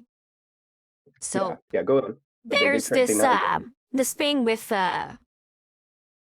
with elite things to make themselves stay elite. They think that they need people who aren't elite. So when it comes to the arts, you'll see us a lot whenever a new art form starts up. Everyone treats it like it's dog shit. Like, oh, television's starting up. Well, that's not real. That's not an art form. That doesn't count. And comic books, when they were going on, we still have all this stuff against them because like they're not real art. So like in the US, for example, you have to mail comic books as if they were just advertisements, which means they don't get proper treatment and all this other stuff. And that's because they're not respected as an art form. And when it comes to like YouTubing, there's this big thing in the West of not considering it a proper art form. And it's only in other areas like Japan, a few other places where they're looking at it like there are art forms within this, but they don't accept it itself as an art form yet. So we're still at that Yeah, point where it's not considered something proper. So people from there aren't considered proper professionals or anything. no, So no, this is that's a helping push the back word against that stigma. yeah, the word proper professional really resonates with me. I mean, what these companies want is they want, actors, established actors to be, the main billing, the put on the poster, the name you put on the poster that sells tickets. That's oh, this Leonardo DiCaprio is in this movie, blah blah blah, blah whatever. That's what they want, and having their main actor be a YouTuber, someone who has an occult following, but online only in a different sphere than what media is used to, and they're scared of that, and they don't want to be the Yeah. first one to try and break new ground, so to say, to break the ice. They don't want to be that, Yeah. and Especially with people who don't have the same established, like where they accept BS and where they deny BS. Because there's this whole thing, especially like Hollywood, where they're like, oh, we really love it when people are like this kind of asshole. Like they loved someone like Alfred Hitchcock who would like rate the ladies he had on and whatnot, even though he did that. But because he had these other things in play, so they completely ignored this fact, even though it was known at the time, you know. But when it comes to someone from outside their circle, they don't know what BS is accepted or not, or what they'll bring in. So they have no way of working with it or knowing about it. And I'm not trying to sound like a conspiracy person, like they did know. They just didn't do anything about that particular guy. So when you talk about places like Hollywood, they have BS. Most of the time, it's not that bad. It's usually just like, oh, yeah, he's a jerk to customer service or whatever. We're fine with that. But they just don't know what the problems are with people coming from other places and they're not ready to deal. Whereas people who come from like Hollywood, they're like, yeah, they're going to be a high strung jerk, you know? So there's all this extra weird stuff going on there that they're just not ready for. I hope Yeah, I worded that and right. I tried. Maybe yeah, you can yeah, give it a go at I trying to totally get explain it. that. No, no, I totally get it. What I want to say though is that this show is the icebreaker. After this, if this does well, we will be able to start seeing our YouTube friends who are creators who genuinely have ideas and abilities to make things that are incredible get the support they need. Mark has said that if this does well, it will open doors for his movie that's coming out that should be coming out, The Iron Lung, based on the video game. Uh, and Yes, he, I'm so if excited for this does Iron well, Lung. this Oh my God. yes, I I want to see really Iron Lung am. so bad. I want to see it in theaters. I will watch it multiple times in theaters if it can get there, but that will only happen if this Yes. show does well. I This needs to that's what I that this is want to take my this is fiance a to tipping watch point. it in theaters. Yeah, this is a Fun. tipping point in internet Yeah. and media culture. We're at a tipping point here where we can start seeing what the kind of products we want. I mean, what I want to say is for YouTubers, I don't want YouTubers to make products like food. I don't want to see people making snack foods or drinks or that sort of thing. I don't want that kind of product. Let me I want pop in with art this real as a quick. product. Yeah, Yes, a YouTuber is making a product. I want it to be something that matters to them. If like Gugas yeah, Foods makes a seasoning, that's great. But if someone who like their whole thing is, I make videos where people hit each other in the dick with sticks, makes food, I don't want their food. I want no, the no, beating no, stick from that guy. You know, yeah, it's I, different. So yeah, I yeah. understand that, but yeah, So if people who make content, like I mean, if we go back in Markiplier, we have his In Space with Markiplier, A Date with Markiplier, A Heist with Markiplier. These are products that are story-driven pieces of art, and I want more of that. I want more of the art sort of things, and that's just me. I can understand if someone wants to have like, yeah, I yeah, know binging with Bavish that cooking YouTuber has his own cookbook that's out, and that's great. I like cooking a lot. I have his cookbook myself, yeah. but my personal drive is Yeah. more art And based and I have products from Selling Where to Eat. We have his hands. I printed on I can't remember the name of it, but the thing that you put your food in when it's too hot and whatnot, and you hold that as you're eating when you're not sitting at a table or whatever. Like I love that. It's great. But I'd buy that from him. I'm not gonna go and buy that from like Athmau, for example. Like yeah, Athmau, I want something cute that's probably in the bedroom or the living room. That's usually what I would want from Athmau. exactly. And that's the long and short of The Edge of Sleep. Go watch it. Yeah. Don't go watch it. Again, you'll see all these fun elements. The element Oh my of the God, yes. whale and their Rewatching it, role you as a see all of guardian is so well done. yeah. Being able to rewatch it is great because you see all the Easter eggs of what's going on in it, which are all of the little hints of what's going on in the early episodes. And you Exactly. And you may have missed something, or not understood it, but if you get a second run through it, it should click with you, because it is really well done. There's nothing that's in there to be frivolous and mindless. Everything in there is for a reason, whether it's defining who a specific character is, you only get like a mullet with them, or setting up for something in the future. Yeah. So, yay. It's good. We do have a third topic of the day if you want to go into that one. Yes. So Zero Escape, which is a trilogy of games, uh, uh, which they're on Steam right now, but they were originally for the DS.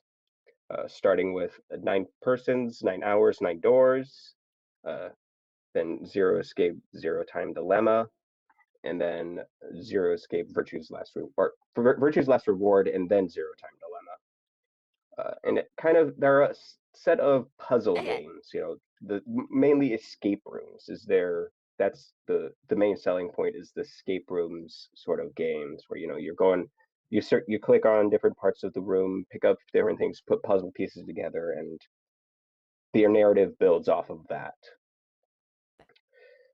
The first The game, way I heard it 999, described, yeah, if I can say that real quick, yeah, the way I heard it described was a basically like playing a mix of like Monkey Island and Jigsaw, which I guess is just called Saw, the show. And I was like, yeah. I don't understand how that would work, but it sounds like an intriguing gameplay session. I don't know. So yeah, I'm really excited to hear you talk about it. Cool. So the first game, 999 or 9 Hours, 9 Persons, 9 Doors, was made by Spike Chunsoft. Uh, and the premise is these 9 individuals, random people, supposedly random, have been trapped inside a sinking ship. And the only way they can escape is to go through several different puzzle doors. Uh, there's a ton of math behind it. Basically, they have these bracelets, each one with a different number from 1, 2, 3, 4, 5, 6, 7, 8, 9. And the way they go through the doors is by calculating the digital root of 3 people. So each you get 3 people to go into a door if their digital root. So you get, let's say you have number 4, number 5, and number 6. You add those up, you get 15. Then you take 1 and 5, put those together, you get 6. Then you could go through the number 6 door. And then when you go through that door, you solve a puzzle room. After that, you get Okay, it. interesting. The way I really see it is that this game is like a mix of a visual novel and a puzzle game. And they're two separate. They're very separate. You have your puzzle Okay, game moments and you have your visual novel moments. So if you like narrative, it's really great. If you like puzzles, it's also okay. great. Uh, and Okay. it's branching timelines. You can go through different doors calculating with different digital roots. So you go with different people, you learn about these people, and you affect how things change. Different events happen depending on what you choose. And it's actually in the lore, you're supposed to go around and change around these and go back and redo these things. They allow you to skip through puzzle rooms and skip dialogue, thank God. So you don't have to redo that, but you can go through different doors and see different different visual novel moments. And that's kind of throughout the Okay. entire series. That's the premise. Um, so they get into these 9 people are in this game, the Nonary game, Nonary meaning 9. And they have to escape. Okay. Makes They sense. There's a lot of different characters. Main character is Junpei, who is just a normal guy. He has the number 5 bracelet. He encounters a few other people. He recognizes one person, his childhood sweetheart, who her name is Akane, but due to them not knowing each other and being suspicious, they decide to go by code names based on their number. So, number 1 goes by Ace, number 2 goes by Snake Eyes, um, number 5 goes by Lotus, like a lotus That makes sense. Okay, flowers, yeah. 5 petals. Sneak drawings. And they go through that.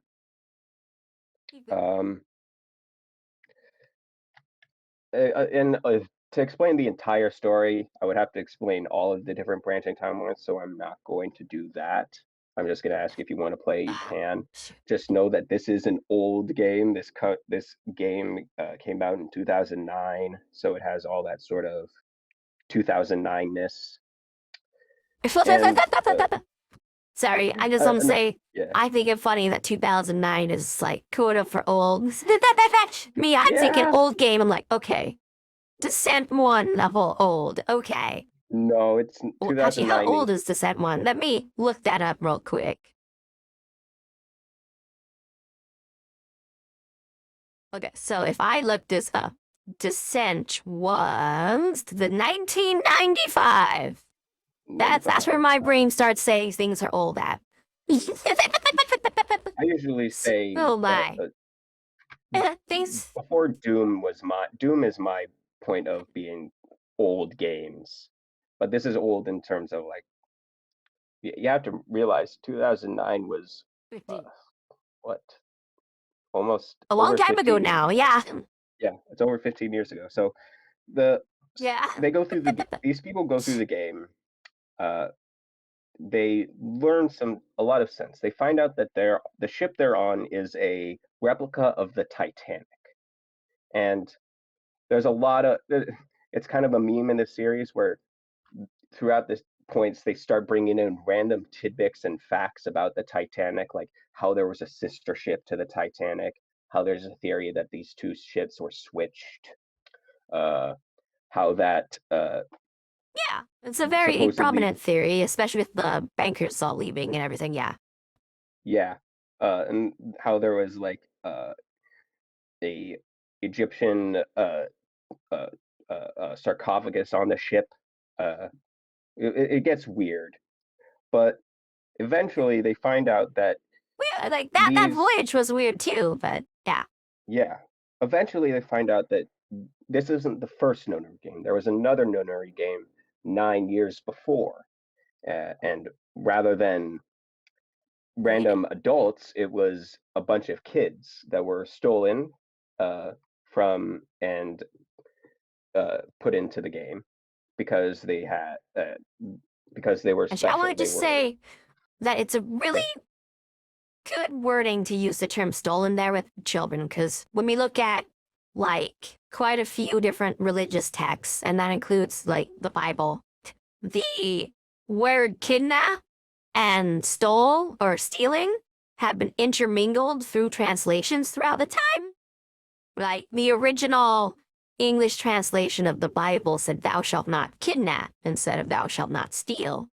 And since those words are so interconnected in Aramaic languages and a lot of other languages, it's actually just really cool that you use that word there for this meaning. I just want to say that. And if well, the game does it's too, then that's cool and there's fun implications. I love that.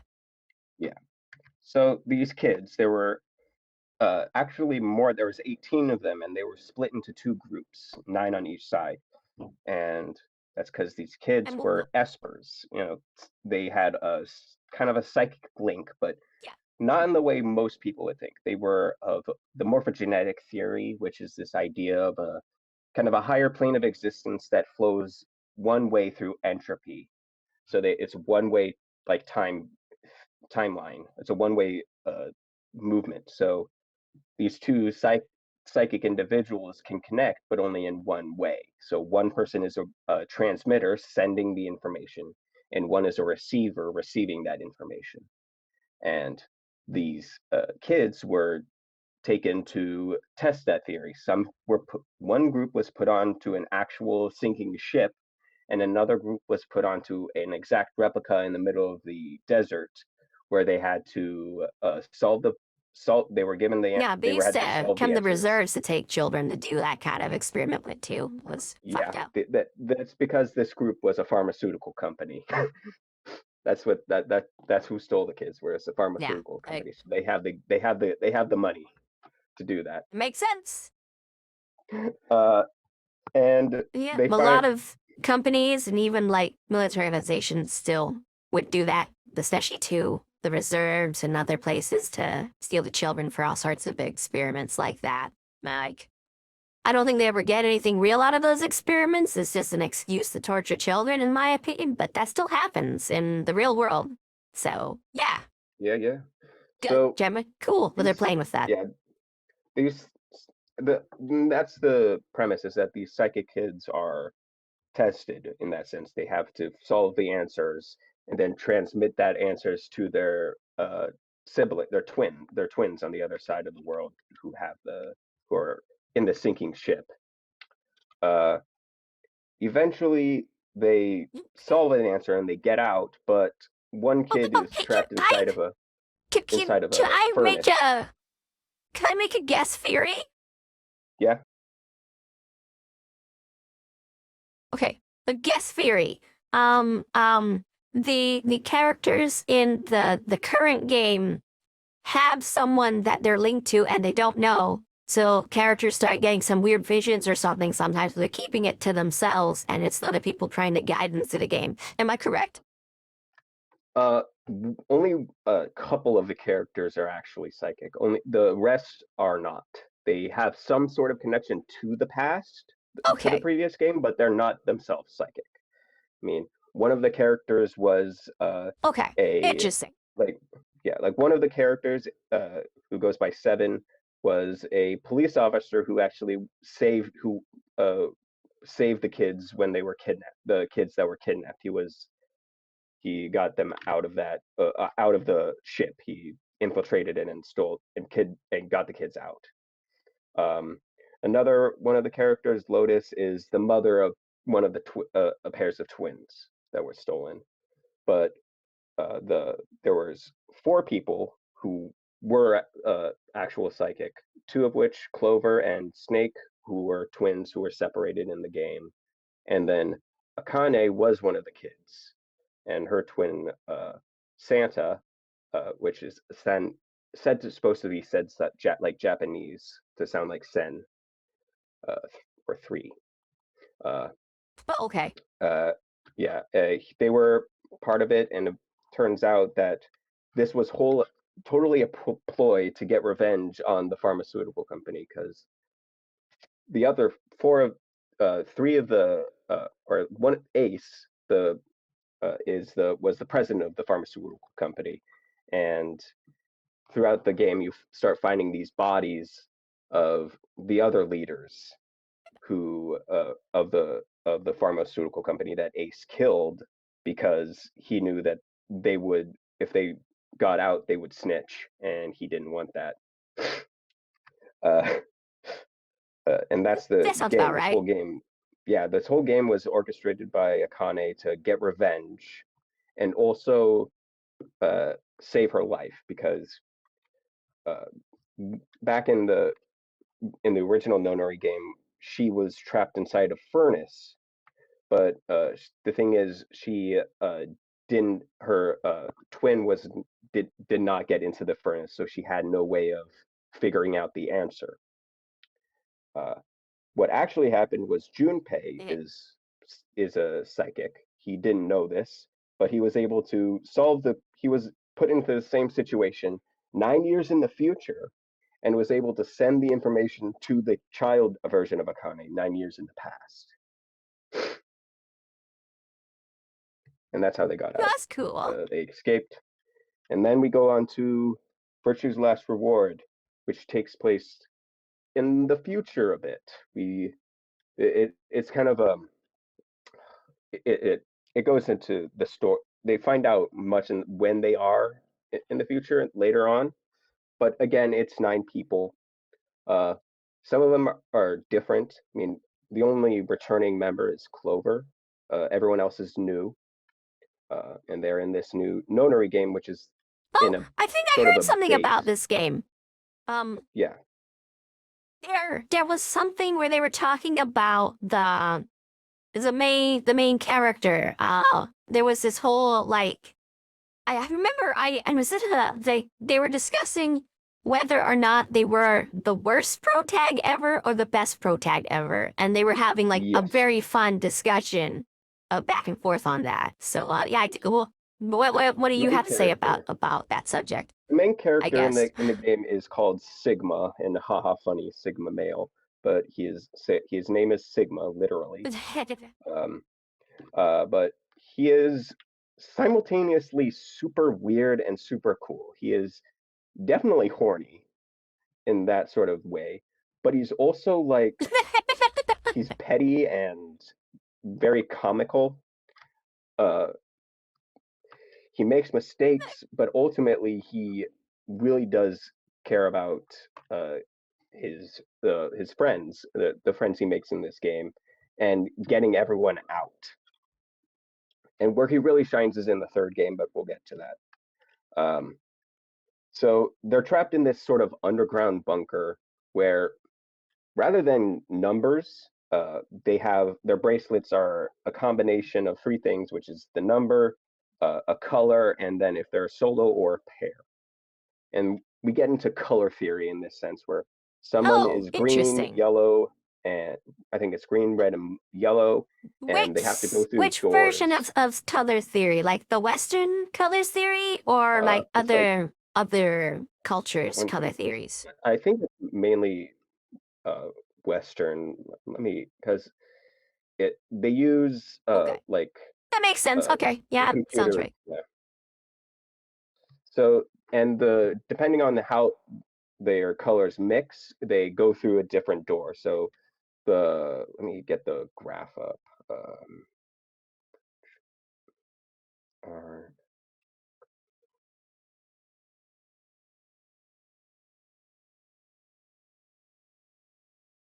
so Dim, yeah, dim, you dim. have your Dim, dim, dim, red dim, dim, bracelet. dim. You have your Dim, red dim, dim, bracelets, dim. your blue bracelets, and your green bracelets, and you can go through different doors depending on how you mix. So if you're a green solo and you go with the green pair, you can go through the magenta door. Or if you're a green solo, you can go with the blue pair and go into the teal door. So you can kind of go through and then if you're a red solo and a green pair, you can go through the yellow door. So, and this is another way to mix and match spreading timelines, which is even more important in this game. Uh, Okay. they eventually go through timelines, they go through different doors, they find different things. Eventually, the weird things they find out is there's this weird disease called Radical 6 that has infected the planet. Um, and mind you, the funny thing is that Okay. this game takes place in 2024. So yeah, uh, Yeah. this Fair. this disease breaks out, and uh, they find out more and more about it. How it slows down a person's perception of time. So for in real time, 1 minute to to a person uninfected would be about 2 minutes and 49 seconds to a person who is infected. So that causes issues with and for some reason Yeah. their Yeah. bodies also acclimate to that. So like even though their heartbeat is slow and they feel that their heartbeat is slow, uh, or we would feel their heartbeat is slow, their heartbeat is normal to them, and they can still function for some reason. Yeah, that makes But I sense. give that to anime logic. Uh, and that's just the No, first most symptom. people just adapt to their body. Like, I've known people who they've lost their heart and had it replaced, and others who have had like limbs removed, and you just sort of adapt to it. The Yeah, ways you do can be weird. Some people get phantom limbs, other people, like, they were so used to grabbing something to extend their body that they don't get phantom limb, but whenever they put something there, they feel as though they feel what that object is because of how well they have an understanding of something connected to them. So I believe that, like, oh, my heart rate is slowed or something, and you just adapt to it. yeah. Yeah, I understand Now that. That makes sense. this is where things get kind of crazy. Is that the second symptom is a increased urge to commit self-ending.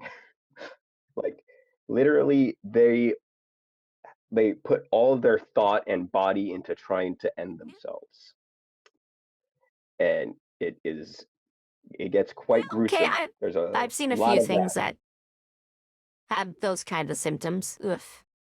Yeah, Yeah.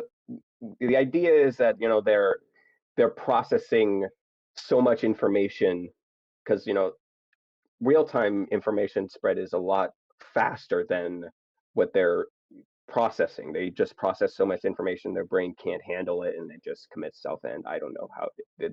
That's their explanation. Whether or not it's real or not doesn't really matter. The point is that how it works. Um, there are a few That's how other it works in things the in this game. game. Yeah. It works in the game. It works whatever.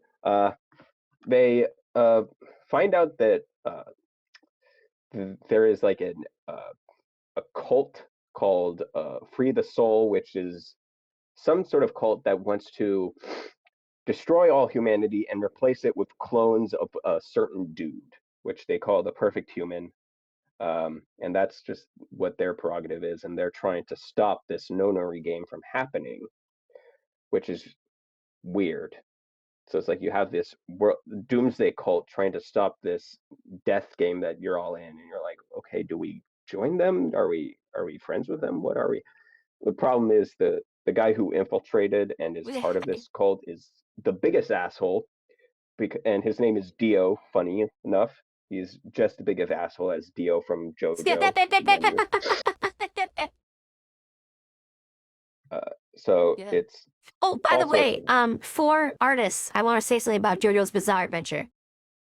If you are an artist and you're trying to draw a Native American character and you're having trouble with the eyes, steal villain eyes from JoJo's Bizarre Adventure. It works so well. I'm not sure why, but it does. It just does. Steal their eyes, and it works. Shit, it's the bubble. It does, but it works. that's cool. That's a cool fact. Okay. Back to what we're So talking about. yeah, zero, and in there, they eventually uh they finally get out, and they have to put on these pressure suits because apparently A, they're deep underground, and B, the area they're in is infected, has Radical 6 all around it. That's what they're told. Uh, and they finally get out, and they see that the moon is red. So like, oh, they find out what the date, they think the date is December 29th, 2024, because that's when a, a lunar eclipse is for them. But for some reason, when they're looking at the moon, they see a shadow growing on the moon, and they're like, what? And then they're told, no, we're on the moon right now. That red thing is the Earth. And that's when they're told the date isn't 2024, it's No? 2074. They're about 40 years in their future from when they were kidnapped. They were put on ice and put into this facility just to play this game. They're told that Usually, to put people on ice like that, the governments use like almost like a gel instead of ice. But yeah, anyways, continue. Yeah. They find out that on 2024, Radical 6 escaped and was uh, it started infecting people. I have the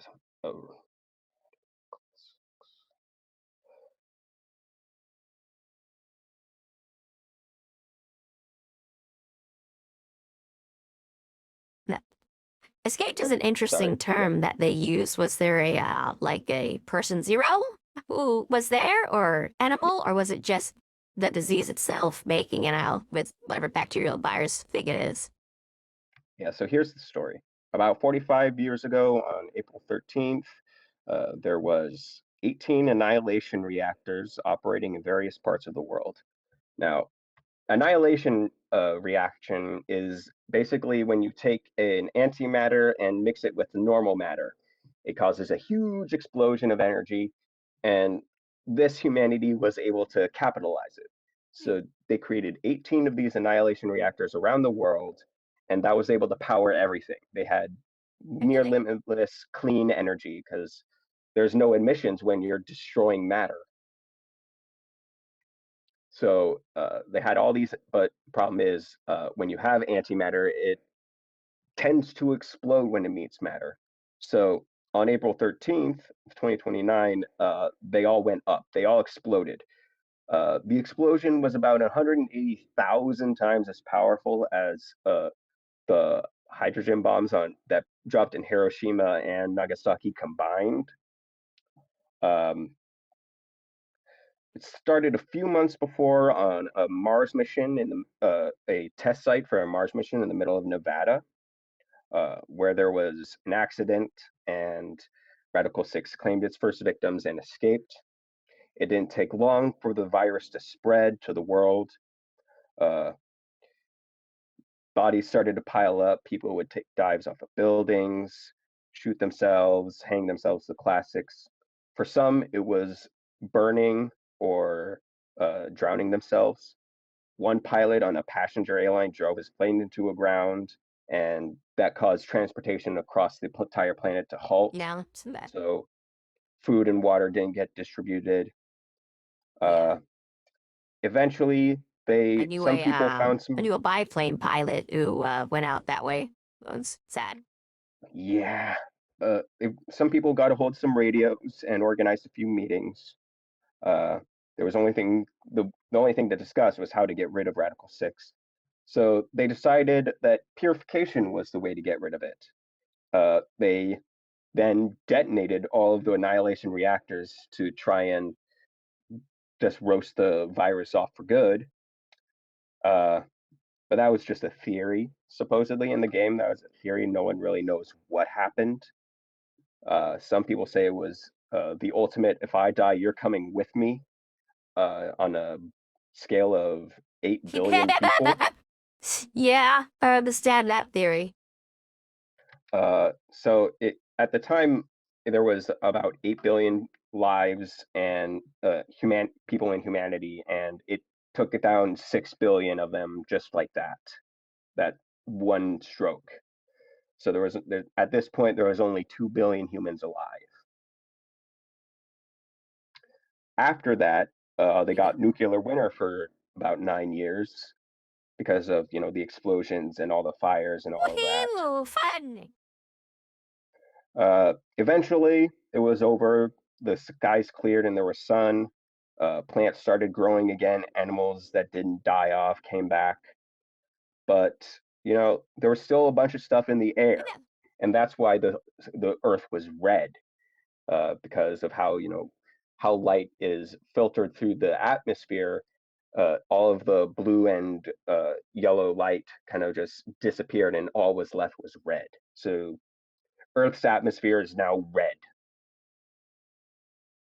and that's what they found out. Fun. All 9 of them are like, "What the hell? Why are we awake? Why are we here? Why are we now?" And that's when they start figuring out that about at least Sigma and Phi, his partner, not sexual, but just partner as in pair, are shifters, and that Yeah, is yeah, yeah. Understood. Understood. they can shift their consciousness through the morphogenetic fields in the morphogenetic field theory, and put their consciousness and memories in their own bodies in a different time and place. And that's how they explain you can jump through different timelines in the game, is that you're the same Sigma, you're just transporting your mind into a different body of Sigma. Yeah, that makes And a lot of sense. eventually, There's a lot of people who IRL have a very interesting theory that's existed well before we had the Mandela effect, which was one about that for every decision that has ever been made or ever will be made, there are alternate paths of the world. So there's in that same theory is 7 worlds and whatnot, and we are on the 3rd or the 5th, depending on who you ask. But within those, each of these have all these different decisions, and when every decision that could be made has been made, that's when the entrance to the next world basically opens up.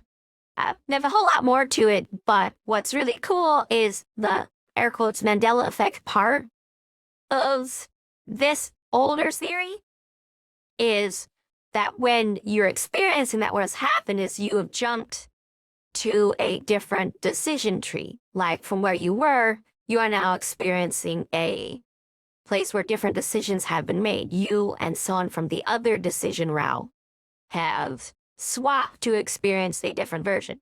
There's a lot more to it than that, but like I'm just quickly summarizing something that is not an English theory. It's not ever really spoken about in this language. You know, like when people were talking about it, we were talking in Atna. So it's very, very different. I'm doing my best to get, Yeah, in terms of world theories yeah, like that, I mean, I can't remember if it was, didn't the Mayan culture have that sort of idea where there was different versions of the world and the gods destroyed the world multiple times and remade it, and we're like on the fourth or fifth version sort of of. humanity? It's sort of. It wasn't the Maya directly. It was other peoples who existed around them, who in the modern day, white people all just call Aztec because they don't know what Aztec means. But yeah, it was other people who existed around the time who had those theories, and those theories were talked about and implemented in cultures, including the Maya. But it comes from these other guys. Yeah, it was something like But that. yes, Onto in the the point. Americas, there are lots of theories like that. Yeah, there's not to So point. Yeah, you're right. Let's go.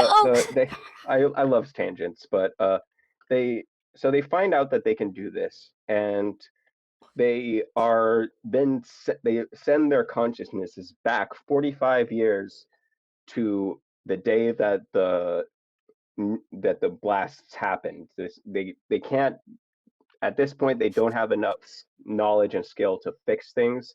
They have to prepare for the next nonary game, and essentially they kidnapped everyone again, and then they took the next 45 years to train and get the skill, get their knowledge, get the technology, everything ready for the nonary game that they themselves participated in.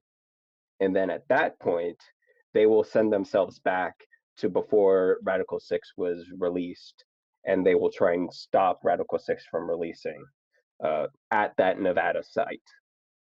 And that is when we pick up into the next So game. basically, they set things up to be successful at a dream, and then wait to handle the past. So at least if it Yeah, does play out the same, they're ready for the future to deal with it better. Okay, cool. That's exactly. fun. So then they go back, and this is where we get the zero time dilemma, and this takes place at the test site, where there's another nunnery game. A new person has kidnapped the test subjects to uh, play the nunnery game again, and it's kind of the same sort of deal. Uh, Exposition, then escape room.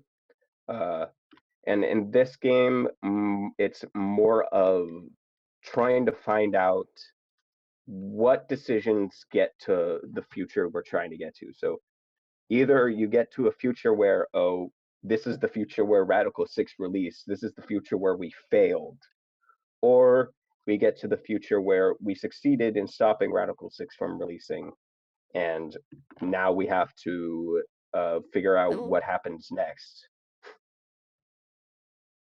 Uh, and it gets really kind of like mind fucky because turns out that Phi is Sigma's daughter, and mind you, like, which is kind of weird because what happened was they sent uh, even though the game takes place in 2029, they sent Phi back into the past, like her body through this weird alien technology. Don't want to get into it. Basically, they just sent her back into 2008, which is when she was normal, when she was supposedly born, and she lived her life that way. Okay, Uh, just a moment here. Like, I hear weird alien technology, don't want to get into it. I'm like, okay, we're gonna get into that a little later, but let's continue the no, story, but I want to hear about that. no. There's nothing else about that. There's just that it's inexplicable. It's really funny. It's just there's nothing else about it. They don't get into it. It's just this weird device that sort of appeared in Germany in 1942, and German scientists fucked around with Oh, it that and makes found a out, lot of oh, sense. Fair enough. we don't know what this is, so we're just gonna ship. Then when America, stole all of the German scientists, giving Yeah, them pardons, World sent War them. One and World War Two, a lot of experimental things and stuff just sort of wound up being utilized and being stuck in other places, and people wound up studying them, had no idea what they were. And it's a wacky Yeah, time. So that actually makes like historical sense that well, random weird and artifact, they found it, and they took it and experimented. What It's fun. it makes more sense when you get into it, like, how the German scientists, the U.S. pardoned them for all their crimes and then took them as scientists to work at NASA. It's the kind of the same deal. Well, and they put a bunch of them in Venezuela as well, and that wound up Yeah. creating that little German community that's not very far from Caracas. But yeah, all that sort of stuff. Yeah. So they eventually uh, get to the timeline where they stop Radical Six and they all figured that out. However, there's a new sort of there's a new enemy, which is uh, a religious nut who is the leader of Free the Soul, who would instigate a nuclear war that would cause the extinction of the human race. And they have to figure out who this is, how to stop that. And that's the end of the series. There's no more, mainly because that's just the game ends that way. And I wanted to talk that's it. Hi, fair enough. Well, okay. I I think there skipped are a few over a things I lot. want to talk about. So we had 3 fun Yeah, concepts. So I yeah. guess one of the things I want to talk about with the last game we just talked about is character design. And what do you think about the character design in it? I know nothing, so tell me some Well, stuff. let me Wow. send you some things. It out of all of the games, I think Virtue's Last or the Zero Time Dilemma is definitely not the greatest looking. They did it on a shoestring budget. Actually, it was crowdfunded because the company didn't want to make the I third will game. use my phone to look at the things. Yeah, Zero Time That Dilemma way, does look better. I don't have to edit the video more. Papa.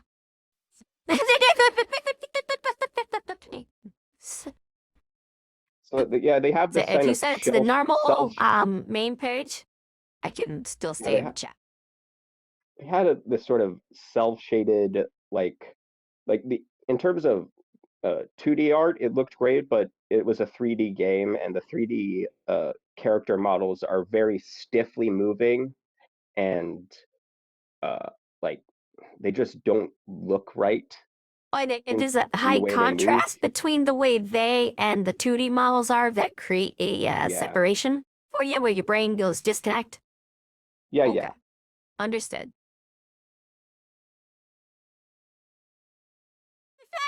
And they definitely look a lot Yeah, more all weird right. moving around. That's Like having them move around is just weird. oh, let me see. Uh, I can see. uh, Oh, I see what you mean by weirdly cell shaded. hmm. Yeah, those models weren't made for that kind of shading. It certainly creates an interesting look, but that's probably not what they were going for. No, Yeah. the I do like the big mask fling, though. That's kind of cute. yeah that is Or whatever the the mask is. I don't know the mask. he is the instigator of the nonary game. Yeah. So, worth eating. Okay. Let's Here's see some here. Is I there found some anything gifts else just I for really free. think I should ask? Yeah. Uh, I guess my next question, you go ahead sending the gifts, but the next question I have about this series is, what what did you think about how they had the 2 sets of gameplay mechanics? The puzzle and the, visual novel. How they do as well of implementing them or separating them, or did it work for you? Did it not? If so, why or why not? I think there was a Ooh, we're clear doing spins. distinction. I mean, yeah, there's a clear distinction between the you have your moments of the game, like they have a very clear separation. Like, when you start this puzzle game, you say find a way to escape, and then when you solve the puzzle game, it says complete. You found it, and then after that, you start getting into the Okay. visual novel. and it's a very clear. There's no, they don't mix it at all. They don't try and play around with mixing these two things. They keep it very separated, and I think it works uh, in terms of a narrative. It's a lot better that way, I think. Most of the dialogue in the puzzle games are flavor text and funny text rather than actual story, the Okay. story drama sense.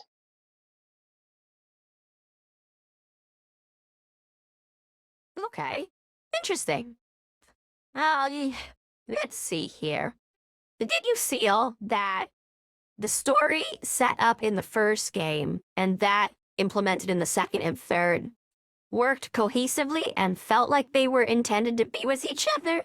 Or did it seem like they were suffering from those sorts of syndromes where they tried to expand something too much to make it, air quotes, cooler than what it was before?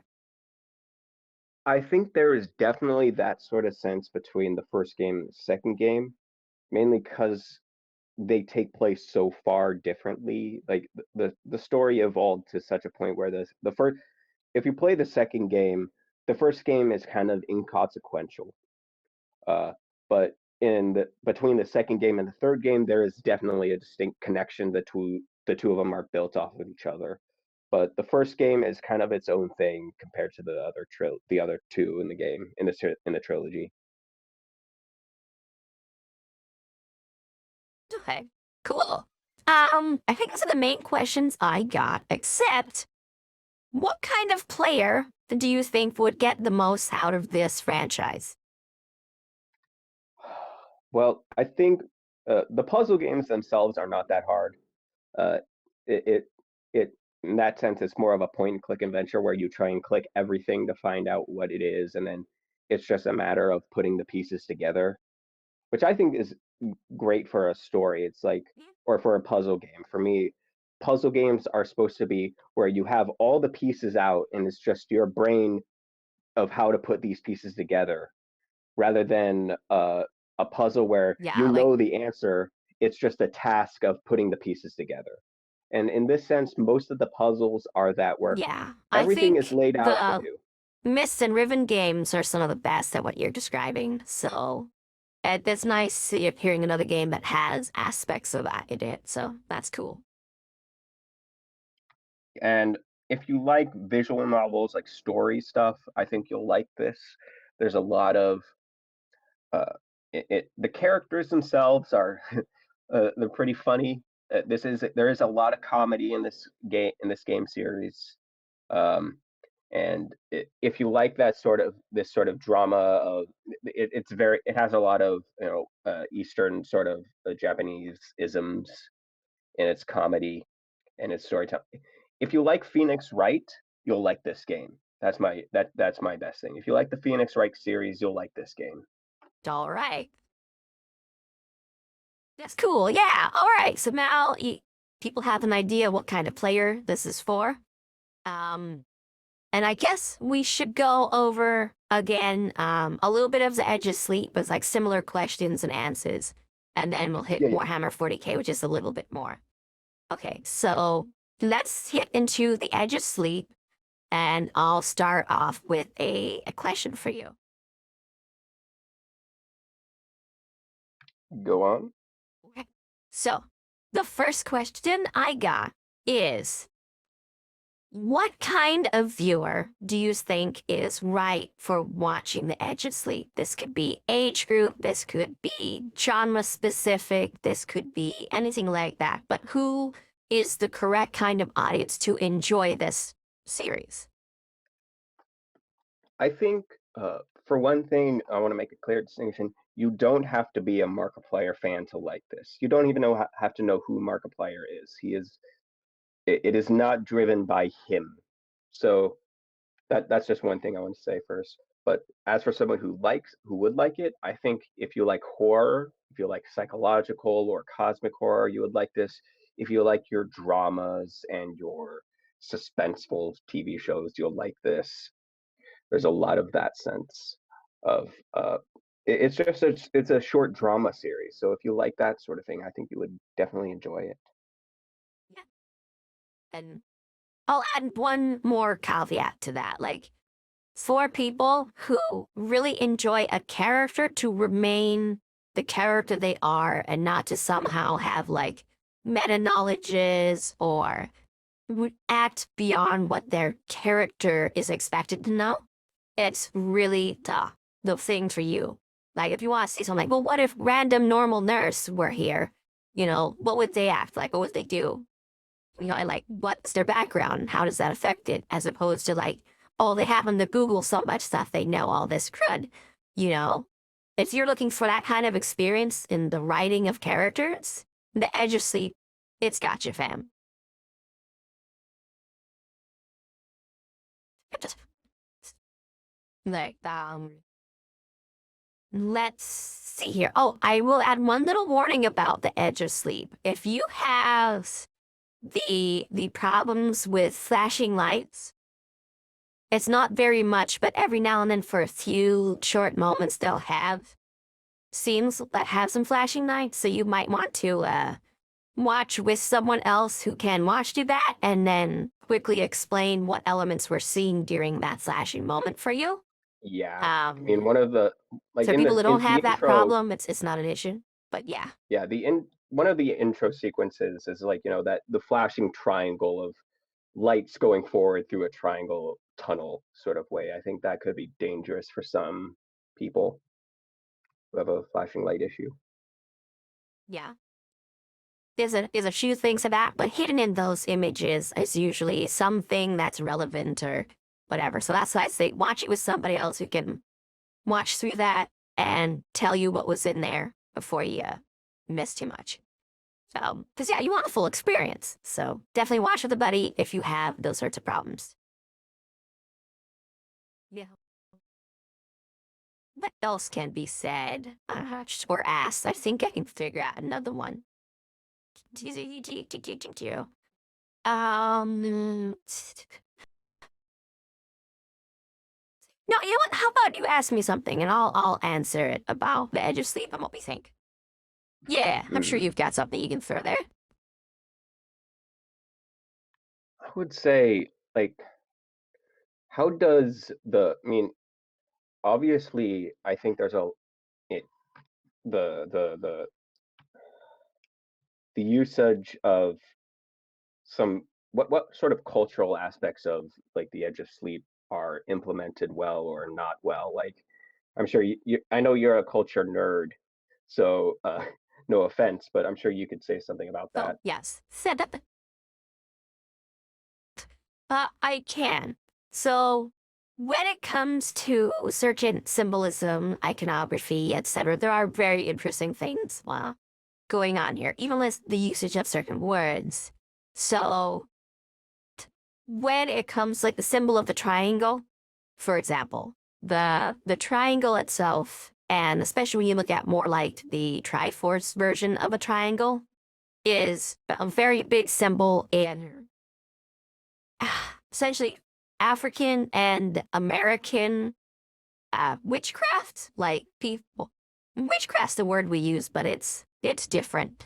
Um, you would use a different word if you're actually speaking the languages, but it shows up a lot in there. And one of the big aspects of it is if you have been marked with that symbol by a witch, then they can control you.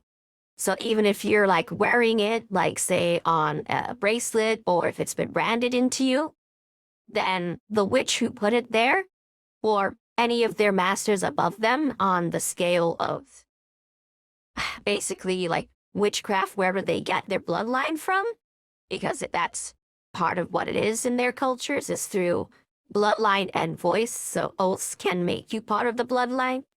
So anyone higher up on there could control you. And what we see in the show is anyone who's been marked with it by dying from this creature in the drains, they are controlled by the one who is creating the problem in the first place. And like, that happens last episode, and it was a very big moment of like, oh, ah, you know, ah. So that definitely needs to be said and stated. Like, that was a really cool thing we see. But normally there would be a word that was spoken to activate it, and we might that might have happened, but if so, the main characters did not witness it. So that's interesting. A little bit, off and on there when it comes to that. But when it comes to the dream sequences, it was really neat. Like, we have a few things that are super specific and interesting, like the doorway with the clothes and the broken tunnel.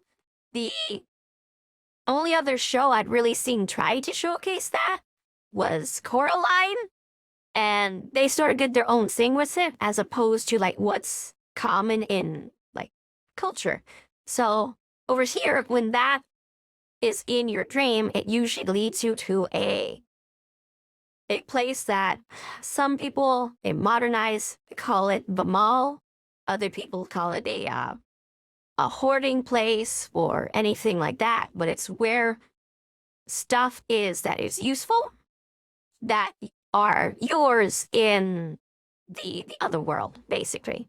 So, yeah, when he goes there and that's where he's supposed to get through to accomplish, like, something that's actually related to his destiny, even though he doesn't know it, that is hitting really well on this modern aspect of real world culture where it's like basically religious in like how it's treated, because it's this really hyper specific thing. And I have no idea if that was intended or not, but they did that incredibly well. And I love it. And my mom was going a little crazy about it, like, it was so cool. Let's see here. There's a concept in there that they have where a entity who exists in dreams is also a problem in the real world, and that the term used on them is beast. Now, that is actually like a real concept we have, and I've only seen it show up like 2 other times in anything that wasn't like specifically about this subject.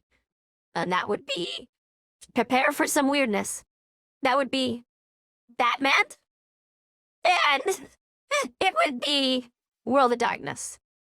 That's it. Those are the only places I've seen that show up where it's not specifically about this concept.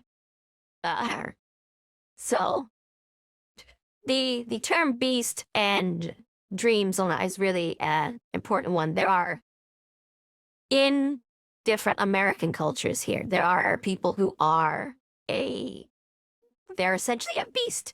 And what it is it's someone who went through the trials of evil, and rather than making a choice of like being good or having committed some evil and deciding it was not what they wanted to do, this is someone who has made a decision that doing evil things accomplishes a good goal.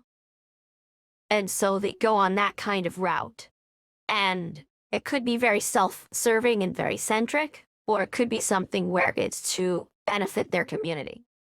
So they become emblematic of this force, whatever it is, and it sort of takes on a name and a role within them. Like, like the elephant in the show is who we see the beast is.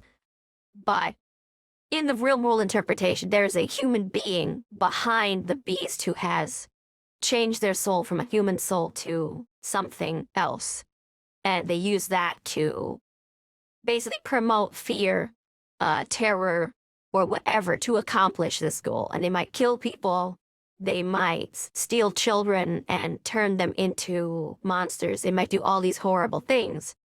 But it's to cause a reaction that benefits people, like making like, say, for example, you want to kill someone who's coming in and stealing your land. A beast would be someone who steals children and turns them into, like, essentially, people who don't know would call them like a bone elemental or something like that, but they have their own names. Would turn them into something and then send those on a goal to protect the area and to rebuild themselves when they're hurt and kill whoever is not of their people. So the fact that someone with that name on them was in there and had a symbol in the dream that was different than who they are in the real world was cool. But we don't know who they are. I don't know if there's a real world component. If it's to be taken as a literal interpretation of this concept, then it would be our main character's mother, who would be the beast, because that's the only human being we see them represented as or with. But I think if they are that way, it would be someone else just using that imagery. So that's really cool. That came up there and was just like, what? That's so exciting. So I really enjoyed that. There's a few other things that it did well, but I don't know enough about them to really speak on them.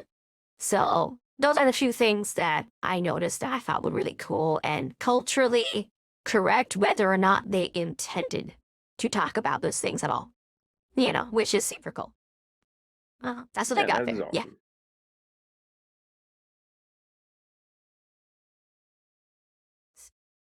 Yeah. So I guess we do they have anything other questions there, or are we ready to go on to the next subject? Let's move on to the next one.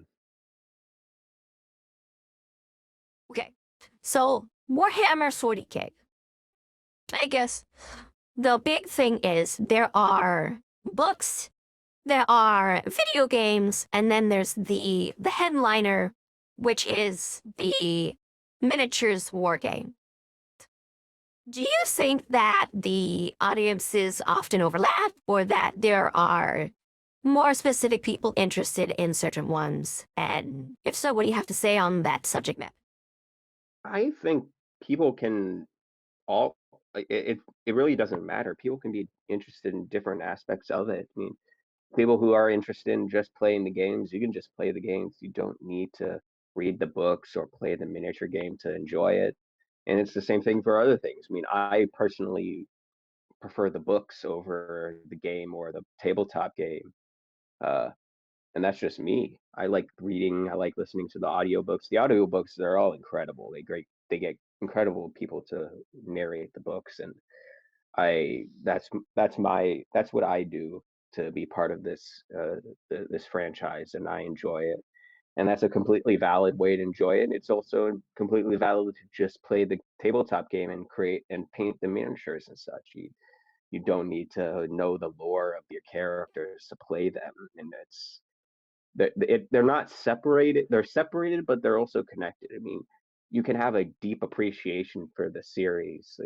I think a good point to say is that a lot of the lore heads uh, liked the lore heads were kind of conflicted about the recent Space Marine 2 video game because they do the game looks incredible and they got the feel and the look of Warhammer great, but the lore is all sorts of it's a little mix. It's a mixed bag, so to say, and that's what a lot of lore people were uh, kind of cringing about.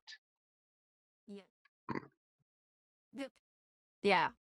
So I'm gonna go ahead and step and do a little bit of talking real quick here about that game since we did it.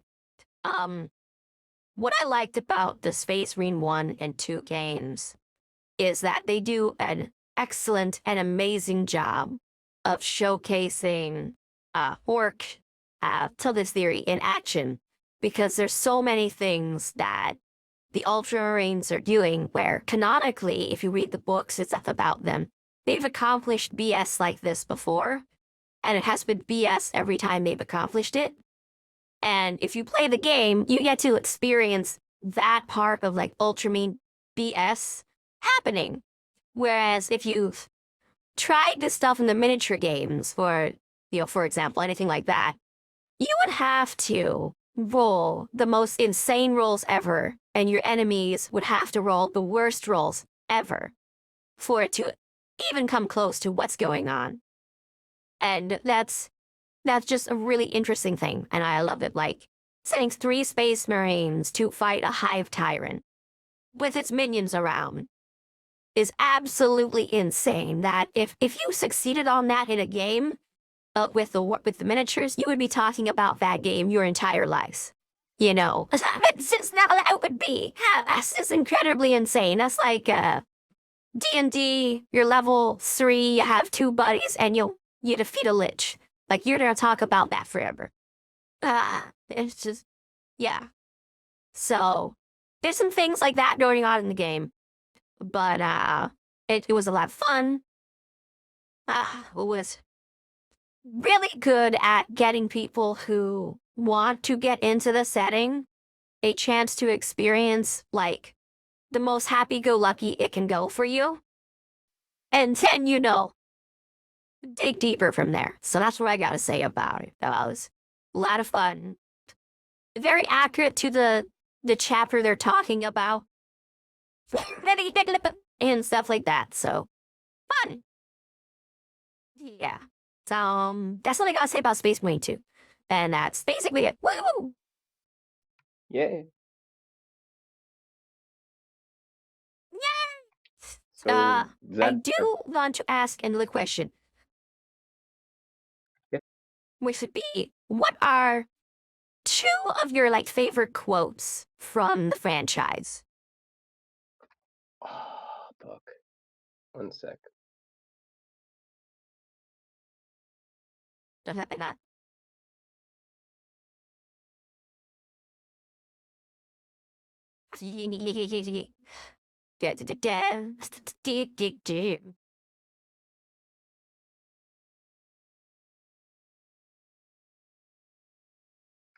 I think one of my favorites is from Rabute Gilliman. He says, "Show me a completely smooth and flawless Yes. operation, and I'll show you someone who's covering mistakes." Yeah.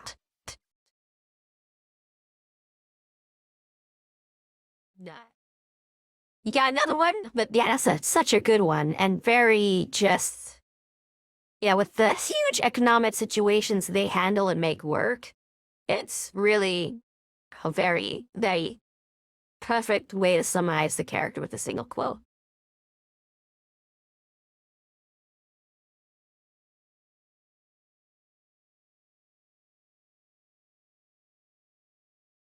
I think another one, this is kind of a depressing one to end, but uh, in ancient times, men built wonders and sought to better themselves for the good of all. We are much wiser now.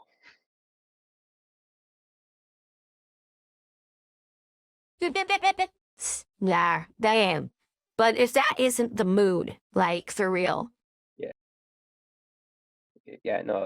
I In a I common have thing in Warhammer two. is that there is no heroes in Warhammer. There is no. Everyone is a villain. There is no good. Everyone is the bad guy, and a lot of people uh, Yeah. kind of forget And that. I mean, sure, we do have the best you can Warhammer hope does have a for great is them trying to do their best.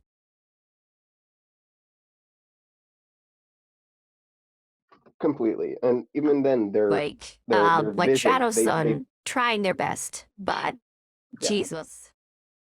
Even then, though, it's like their entire concept of what is good is completely different. I think Warhammer does a great view of how Yeah. humanity doesn't necessarily evolve like we think of, like, oh, we evolved to have five fingers on our hands. We evolve as a cultural, as a species, in terms of what our culture, what our way of life, our view of the world completely changed. In Warhammer, like, weakness is the worst sin you can have. Showing weakness is considered to be paramount to suicide. It is not. You cannot show weakness. Uh, And not in just of Warhammer, yourself, but like of everyone around you. yeah, in Warhammer, uh, sacrifice is a normal thing. You know, killing uh, 500,000 people to save another planet is completely acceptable and fine. Uh, in Warhammer, killing children is nothing to bat an eye at. In Warhammer, uh, cannibalism is a common occurrence. Like corpse starch, that is one of the fundamental, like one of the Yeah, it's the most easiest common foods food that source in the Imperium. Yeah. yeah, corpse starch, basically dead bodies, because they have more dead bodies than they have any other food. And I mean, if we look back into our time, in this time where we live in, cannibalism is one of the greatest sins you can commit. But to them, it's not a sin. It's not even something to Mm, bat an eye at. yeah, it's very different. Like the first time I hung out with Quackyoodles, I had no idea about certain aspects of their culture. And then later on, I learned about the great reverence for cannibal spirit and all this other stuff. And that was a major like culture clash where, it's like, no, oh no, we got problems here. So yeah, people just in the modern day looking at Warhammer, when they find that, especially people like myself, when they learn about that, that's often a big thing where they go, oh, no, this is so against things. I can't really, dive into this. And that's why this one of the reasons you don't see so many of us like playing this game, even those who are playing miniature games or stuff like that. One of the reasons they might avoid it is because of that exact tiny little thing about the setting. So it's really interesting, and I do like to bring it up because there's all this stuff there, and if you can get past like that and like it's a game with its own setting and stuff like that, I don't have to apply my real world stuff on it. I don't have to lose any of my morality to play with characters and creatures who don't share the same morality.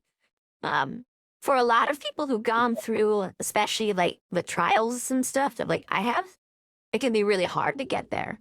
So, that's part of why there's not so many in the scene.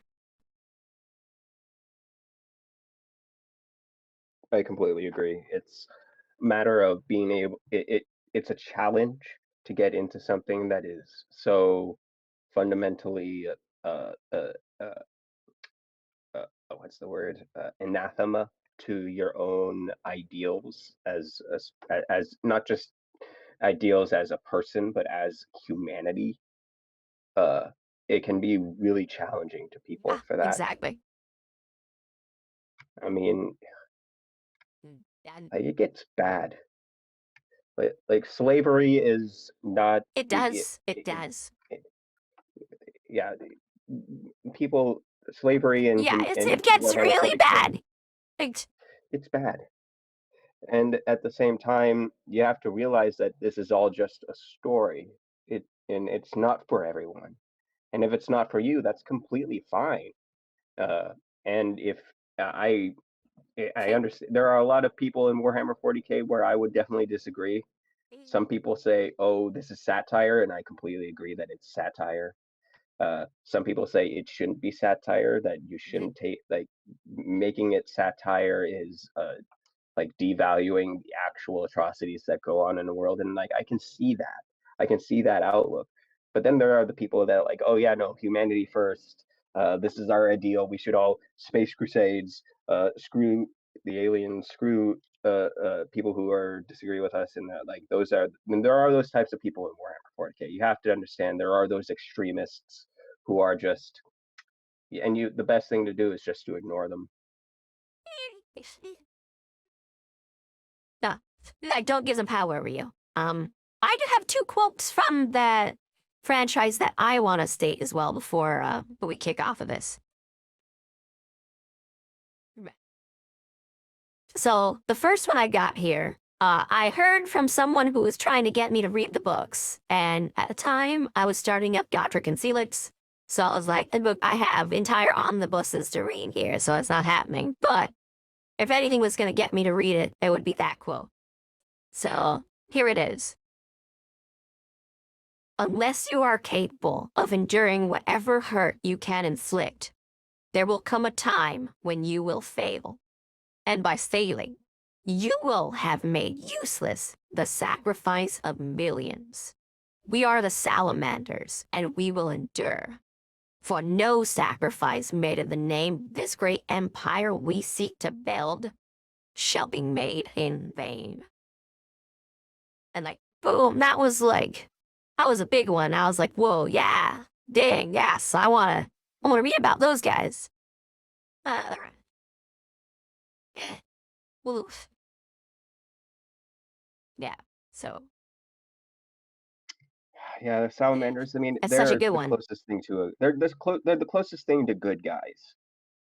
In Warhammer, Well, they're and close to the good guys among humanity. You know, yeah, like Shadow Sun's the closest to a good guy among the Tau. And like everyone has their one guy who's almost a good guy, which is great.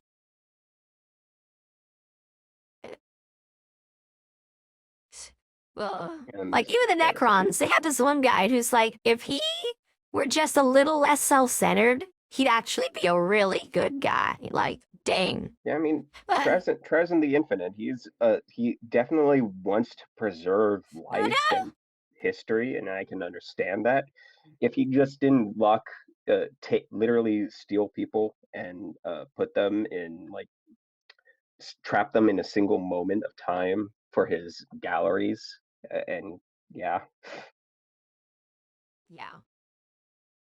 Yeah, or let them live out the same, 45 days of being force-fed food while talking to him.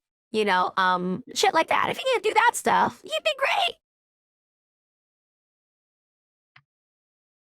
and the second quote. Yeah. The second quote is from Vulcan himself, and this is one that I just absolutely loved. And I feel like when it comes to men and whatnot, this is one of those things where it's like, all men could use this quote, and they could just swap out the word war for conflict, and they could get something out of this if they make it part of like themselves. Because a very macho man kind of, no ideal thing here, and I'm just gonna go into it. But I love it, and it makes me love Vulcan so much. I'm like, he's a man's man, and I love him. But here we go. On the anvil of war are the strong tempered, and the weak made to perish. Thus are men's souls tested, as metal in the forge's fire. I'm like, if that isn't just like the most like, you know, just wow. That's a whole thing, and that was yeah, I love him. He's my favorite. Yeah, Vulcan's nice. It's so good. Vulcan is his best boy, and it needs to be said. He's the best. Uh, well, do you have any parting words about the whole thing? Anything else you want to go into talk about real quick before we end the episode? Not really. I mean, yeah, I wanted to say thanks for having me. I mean, this was a nice way to spend my evening. I really enjoyed it. Thank you very much for having me. Don't you very welcome. Thank you for coming aboard and being my first, my first guest. So yay, I appreciate it. Um, I am, very happy that we got to talk about these things, and we surprised he didn't get too tangent-y, but maybe we can do that another time. I do hope that I'll be able to have you on the show again to, chat about things, maybe even more specifics about some things we've talked about today. I appreciate it, and I'm very happy. This has been great. Um, oh, there's Yeah. one thing I want to talk about. Hmm? So, but before we go, someone made a Ko-fi for Sakura, and I know you sent it to me, but were you the one who made that, or who made that? I want to make sure my She credits from last episode she were made it. proper. My Sakura or Earth-chan made that She made it themselves. herself. Yes, I. It was a bit of convincing. Uh, Um, Sakura is a kind of person who doesn't like to uh, uh, ask. I won't say ask help, but like accept charity. She doesn't really feel. She doesn't want to take from other people who need it. So she thinks that other people need that donations for themselves. But I convinced her to make the Ko-fi just to at least help her with groceries and such, because she has a lot of medical bills, and she's the only income for her household, and she's it's just a lot for her. She's dealing a lot of things right now, and I would appreciate any help for her. She's someone I care deeply about, and she's gone through so much, and I just want what's best. I want her to at least be able to enjoy life. Yeah, thank you. Very well put. So, just like my last episode, the Ko-Fi for Sakura will be in the description, so you can go there and help her out. Sakura's very cool. You can say hi and everything there. She's not gonna bite you or nothing. So, all that help, we really appreciate it, and I love this community. Sometimes we have to help out those who need help. So, again, thank you very much, Righteous, for being here. I had a great time. Hope you had a great time. And I guess it's time to sign off. So let's just start waving goodbye and saying goodbye to you, goodbye and stuff. Okay, Bye bye. It was a lot of fun. Thank you. Bye. Bye. Toodie-doo. Ciao, my noodles. Bye-bye.